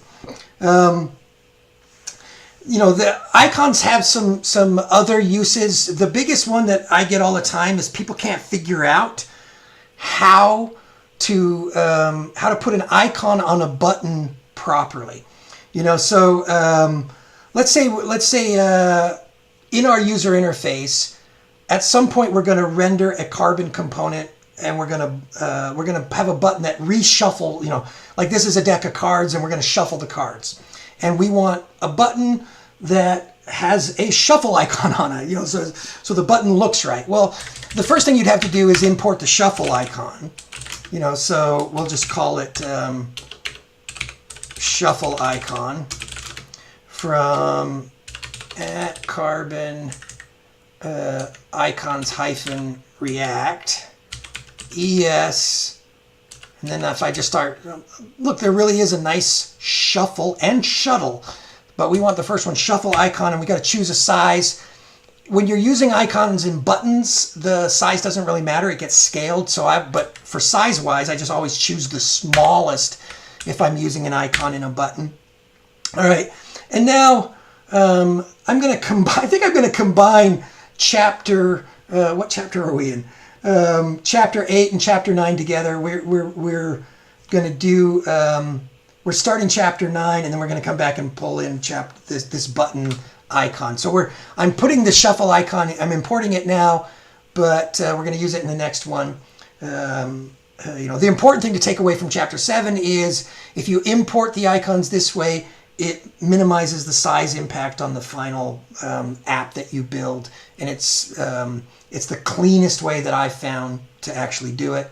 Now let's actually throw a button on the screen. Let's start chapter 8, which is using some carbon components.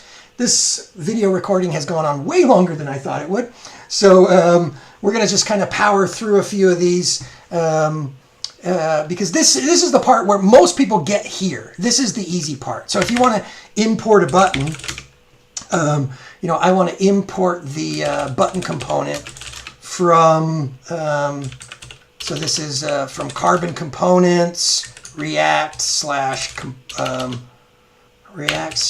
it's nice to have this stuff working, ES components,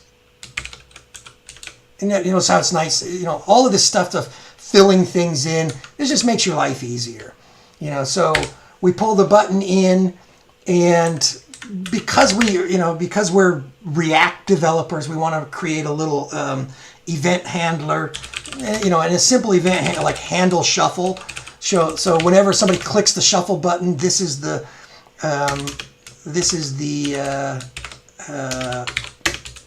what's going to get called. And we'll just say we're going to call alert, and we're going to say we are shuffling the deck. But we're not really. Yes.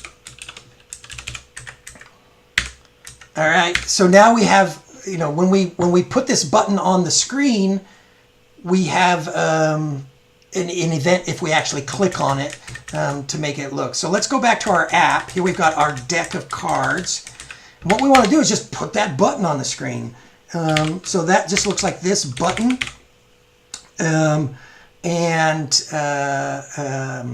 It's never a bad idea to give something a class name, just in case you want to style it later on. And we'll call this our, we'll call it shuffle button or something like that. I don't know. In the script, I'm calling it shuffle cards. Just something that if you need to style this, you have a hook that you can style it to. And then it needs some text, so we'll call it, shuffle. That's and then if I just save that, you probably see we now have a shuffle button on the bottom of the screen, and you can see, oh yeah, this is bumped up against the edge. We probably do want to put some spacing and some other size styling on it, which we use this shuffle. We can use that class name to do that. Let's go ahead and put the on-click handler. So on-click equals handle shuffle. That's the thing we just wrote up at the top of this. So that now, if we click our shuffle button, it says, hey, shuffling the deck, not really. So that we implemented a little button handler. But you can see here that this is this properly styled carbon component. That's an IBM button.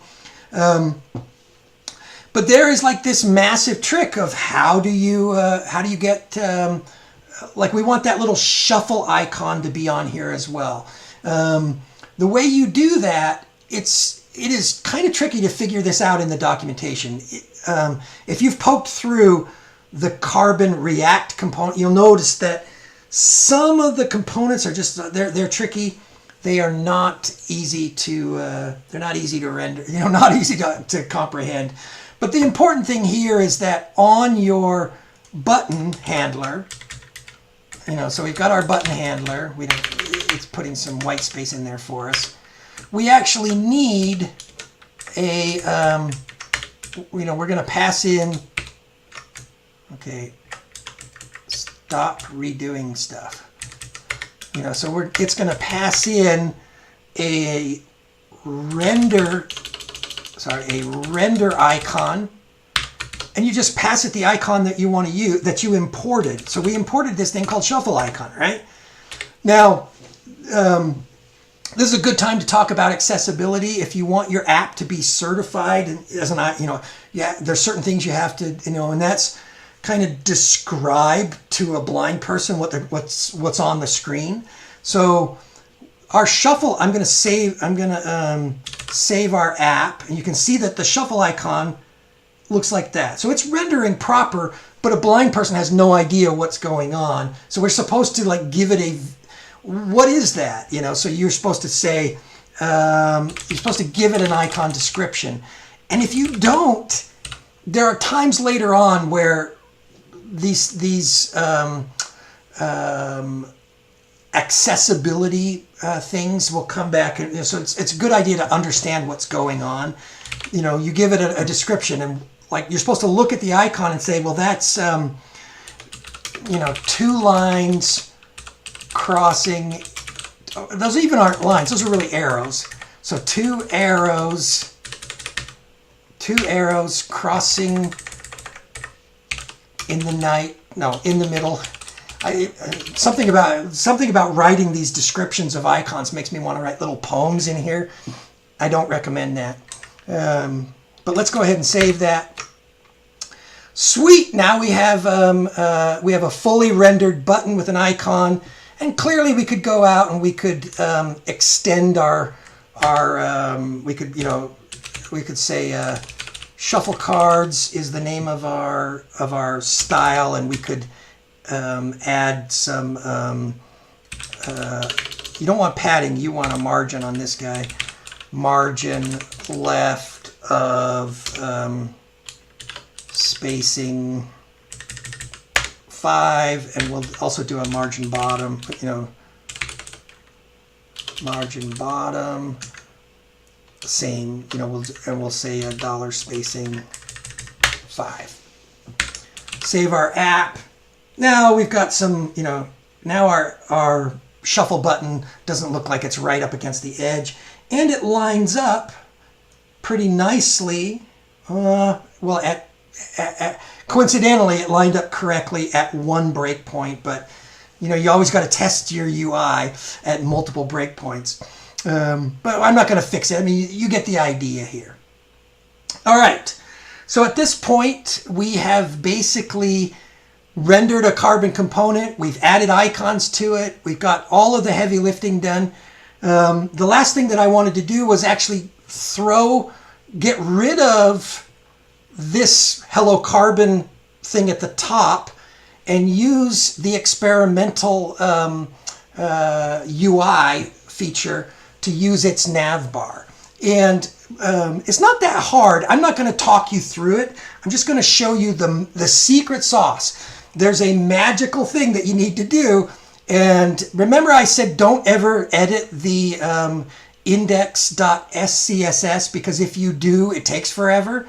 This is that point where if you want to include, if you want to enable the Carbon's experimental features before you import your components, you have to do this little thing, which basically tells Carbon as it's pulling it in to include the UI shell. So that's kind of the first little bit here, is including the UI shell. And there's a whole bunch of UI shell stuff that you can do. I'm just going to basically, I'm saving it, and it's going to go, it's recompiling right now. Remember, it takes a long time. So while that's going, I'm just going to go grab the example UI shell. So when I say when I say example UI shell, this is the thing I'm talking about. So if we go to experimental UI shell, it looks, it's this thing that pops in here. And if we want to see it, here's what it kind of looks like. But this is the one we're actually interested in, is going into this guy and finding it in here. So this is our, this is the storybook. Here's where you get to the source code for some of this stuff. So we want a header bar, and this is what we want to put in our applications. We want to be able to use this kind of header, with a hamburger over here, and whoop, didn't mean to do that. Didn't mean to actually click it. And we want an IBM, we want this stuff. We don't want to build this ourselves. And so the easiest way to get this is to basically cut and paste some of this stuff right out of the example. So the goal here is I'm going to recreate this example right inside of my application. So we've got some CSS, we've got some JSX. That's from this header from here down to here. That's this sample code. That's all we need to bring into our application. So if I copy that and I go back to VS Code, I can go into my app, and I'm just going to paste it in here where I have the page header. So I'm going to paste that big chunk, and I'm going to get rid of our existing page header. Now I'm not going to click save because it's just going to die right now. It's not going to pull in correctly because we need to import all this stuff. And I could go in and start manually saying import header menu, import header menu button, header name, header nav, all of these things. I could import those by hand, but there's some nice source code already here.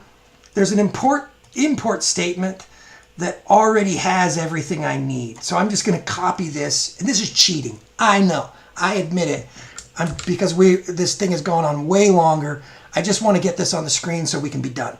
So let's go ahead, and I'm just going to import all that navbar stuff. So if I yank that in there, but we're not importing it from here. We have to go to Carbon Components React /ES/components/ I'm gonna, just so you can see what I'm doing,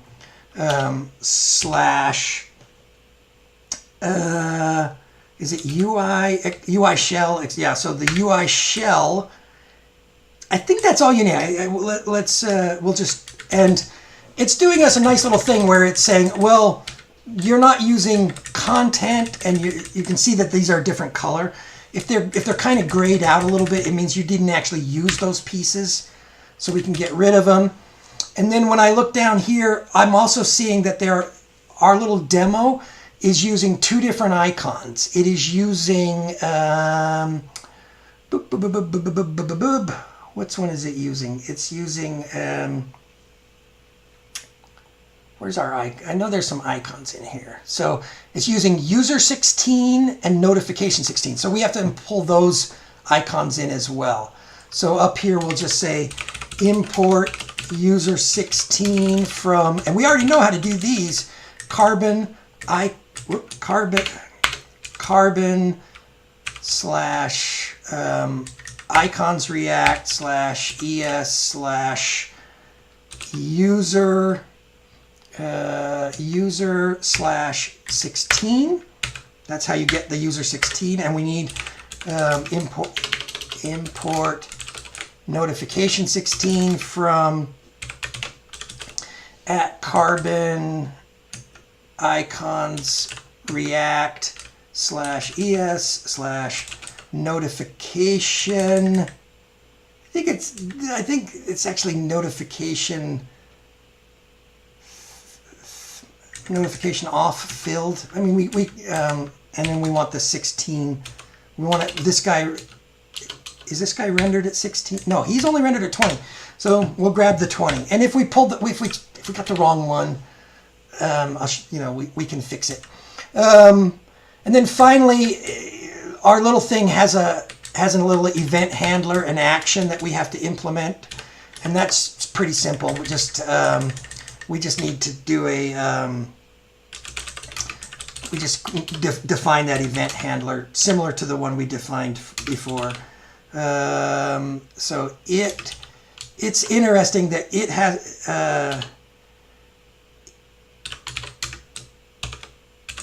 so if we actually want it to work, it looks like this. So it actually looks like, okay, I always have to think this through. So this is a callback, an event handler.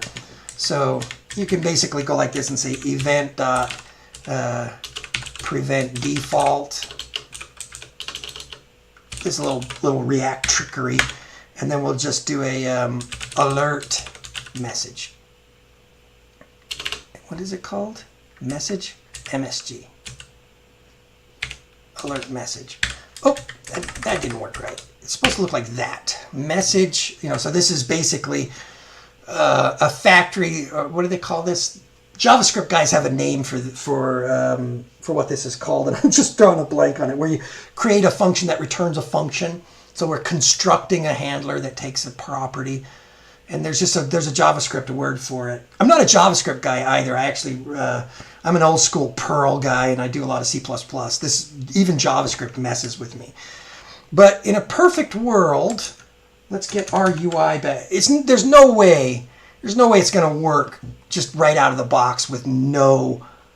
I don't believe it. But I'm going to cross my fingers and say, all right, let's try it. I'm going to save it. Whoop! Now get in there.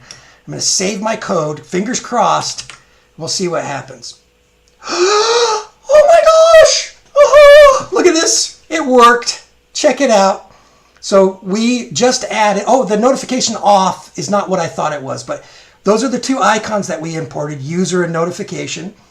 Here is our, platform, and here's our drop down. And if we, some of these things have actions on them. So if we click on the global action, we should get a notification. If we click on the user click, so these actions are dumb, but basically, I think if we click on this thing, we should get one notification. Yep, menu clicked.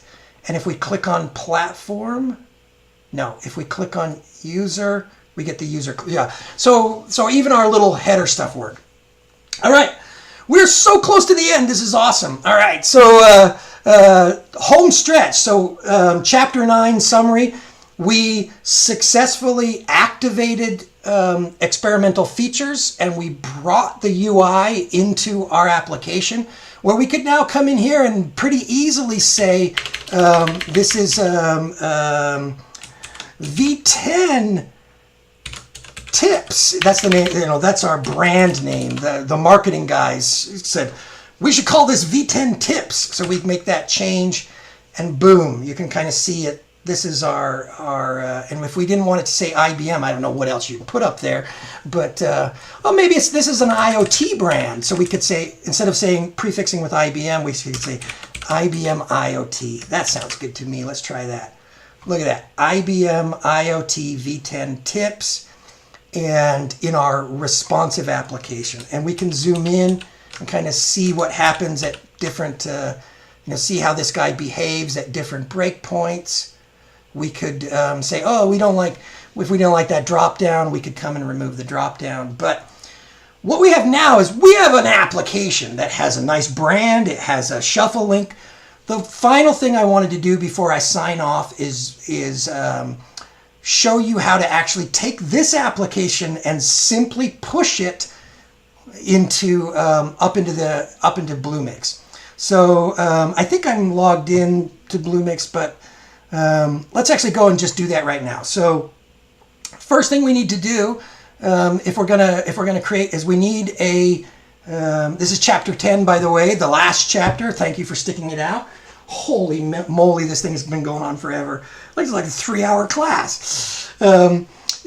Chapter 10 is, we just want to go in, we could clean up, which basically means some things like we want to replace the fave icon with right now. See this little icon up here? That we don't want to be advertising Facebook's React component. We want to import a new. So I happen to have a carbon icon somewhere else. So I'm just going to do a copy /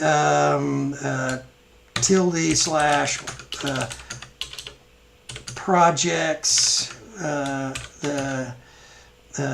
Is it public favicon.ico, and I want to replace dot public favicon.ico. So if I do a shift refresh, a deep refresh, you can now see that I got this icon. And oh, it says React app up there. Oh, that's garbage. We don't want that. So we need to go in and change our index template to say, instead of React app, we want it to say Carbon V10 tips. And we could do some other stuff to clean this up, but this is probably fine. We'll save that. So now our page title says Carbon V10 tips. And as long as we're in here, I'm just anal. You need to fix the manifest too. This is how the app gets rendered on Android platforms. It's important to make this little change. So we'll make it in here to Carbon V10 tips. And we'll give it a title that says tips and tricks for carbon devs. All right, and then we're so close. There's only one thing we need. We need a manifest that we'll use to push this up into the cloud. Manifests, there's a lot. There's a lot of ways to do this. This is a really simple one. We need to, in this file, in this directory, in the root directory, we need to create a new file. Is that in the right place? It is, called manifest.yaml.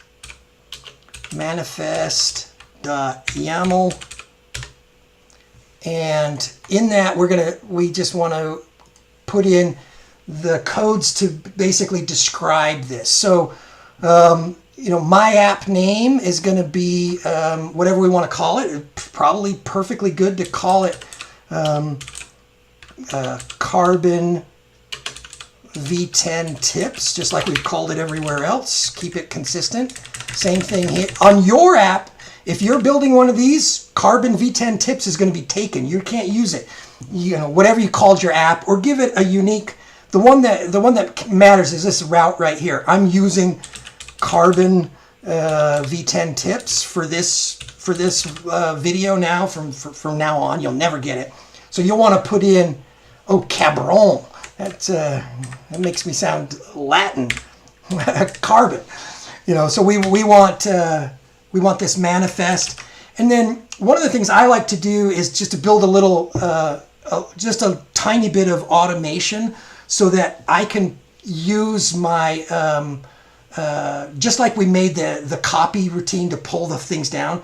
I want a simple mechanism that I can just say yarn run push it. In fact, let's just do that. I'll go into package.json, and I'm gonna create. Whoops, stop that. I'm gonna create, just like we created this copy CS command. I'm gonna create a new command. Sorry, you gotta put a comma at the end of that line. And I'm going to call it push it. Push it real good. I'm showing my age by singing Salt and Pepper. And the command is pretty straightforward. What we want to do is we want to take our development environment. We want to run the React build command against it. And then we want to push, using the manifest that we just created, we want to push it into Bluemix. And to put all that command on one line, I actually, in the script, I have a copy of, a pretty good, and I'm just going to save time. I'm going to paste it in there. So this is the command, I clean up any build that was there, and then I run React scripts build from scratch. I build the whole app, minimizing it, removing everything that we didn't use. It's the small, kind of creating the smallest possible version of this app. And then I call the IBM Cloud command to push it into the cloud using our manifest. So just for grins, I think we should just try it. Let's just see what happens. In a perfect world, I could just say yarn run push it. Fingers crossed. If we did this right, This is it. The final part of our journey is to push this thing into the cloud. So everybody sing it with me. Do do do do do do do do do do. Ah, push it real good. I would actually bring up the thing and play Salt and Pepper, but because I'm posting this video onto YouTube, I'd get a copyright strike. So you just have to listen to me talking about pushing it. Ah, push it. Push it real good.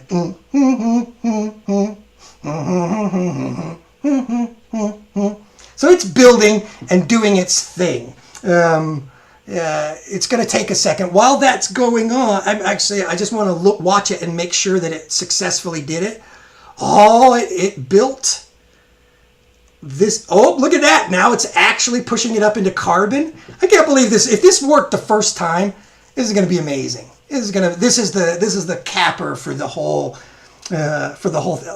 It looks like it's doing it. It doesn't, you know. I think I've got one little error that scrolled by. It didn't like my Linux file system. Basically, the what they call the stack that we're using is it wraps our apper in an Nginx instance and runs a little Nginx proxy in front of it, so it handles HTTPS and the rest of that stuff correctly. So if this thing finishes, the last step is for us to take a quick look at our app running on the cloud. Let's see. I'm filling in time, and since I don't think I'm going to edit this video. You're going to get it raw as is, warts and all. We're just going to wait for this thing to finish and actually start our app. So close. So yeah, this is a Bluemix thing. I actually have a super fast internet connection to my house. So getting publishing is really fast. It's just we're just waiting for Bluemix to actually do its job and finish up. Come on, Bluemix.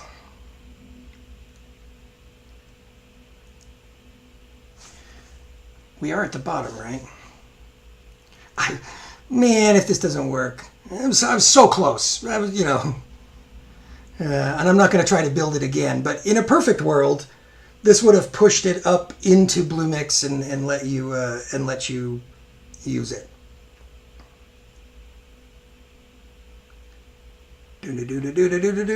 Don't make me. Oh yeah. So it gave us a yeah. I kind of expected that. I've been seeing these saying a thing is deprecated, but it is progressing. We're waiting for the app to start. Once it starts on Bluemix, on the Bluemix side, we're good to go. Come on, fingers crossed. It's gotta work. It's gotta work.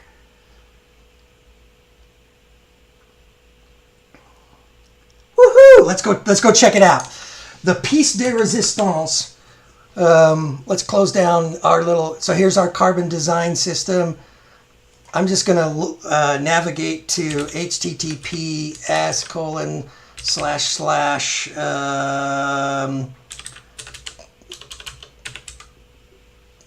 what did we call it? Carbon -V10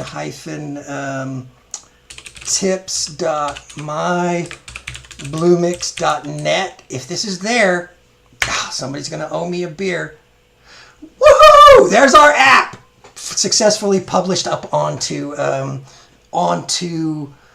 IBM Cloud as the final step. All right, so here we go. Let's go back to our presentation, and so let's recap. What were the three things? Does I know, pause and see if you can remember what those three things were. We talked about a lot of stuff, but there were three things. If you take nothing else away from this video, these three things are the most important things for you to remember. The first one is create that .env. It's that SAS_path. That's what makes all those imports work. The next one was using @include to actually pull in those sets of attributes into your styling. And and include is part of the thing that gets you combined with the @extend number 3. @extend allows you to embed things that you would normally put in your JSX Carbon app, move it into the style sheet where your designer can get their fingers in it, and he doesn't end up breaking your code. He can focus on the user interface as long as it's all in there. And that's, using @extend and understanding how all the pieces work together. All right, so I'm looking at the time. Holy moly, this was a long video. I can't believe I muscled through it. But I want to thank everybody for sticking it out. If you made it this far, congratulations. I doubt anybody did. But if you did, hit me up, send me an email. If you saw something that that you want to see or you think could do better.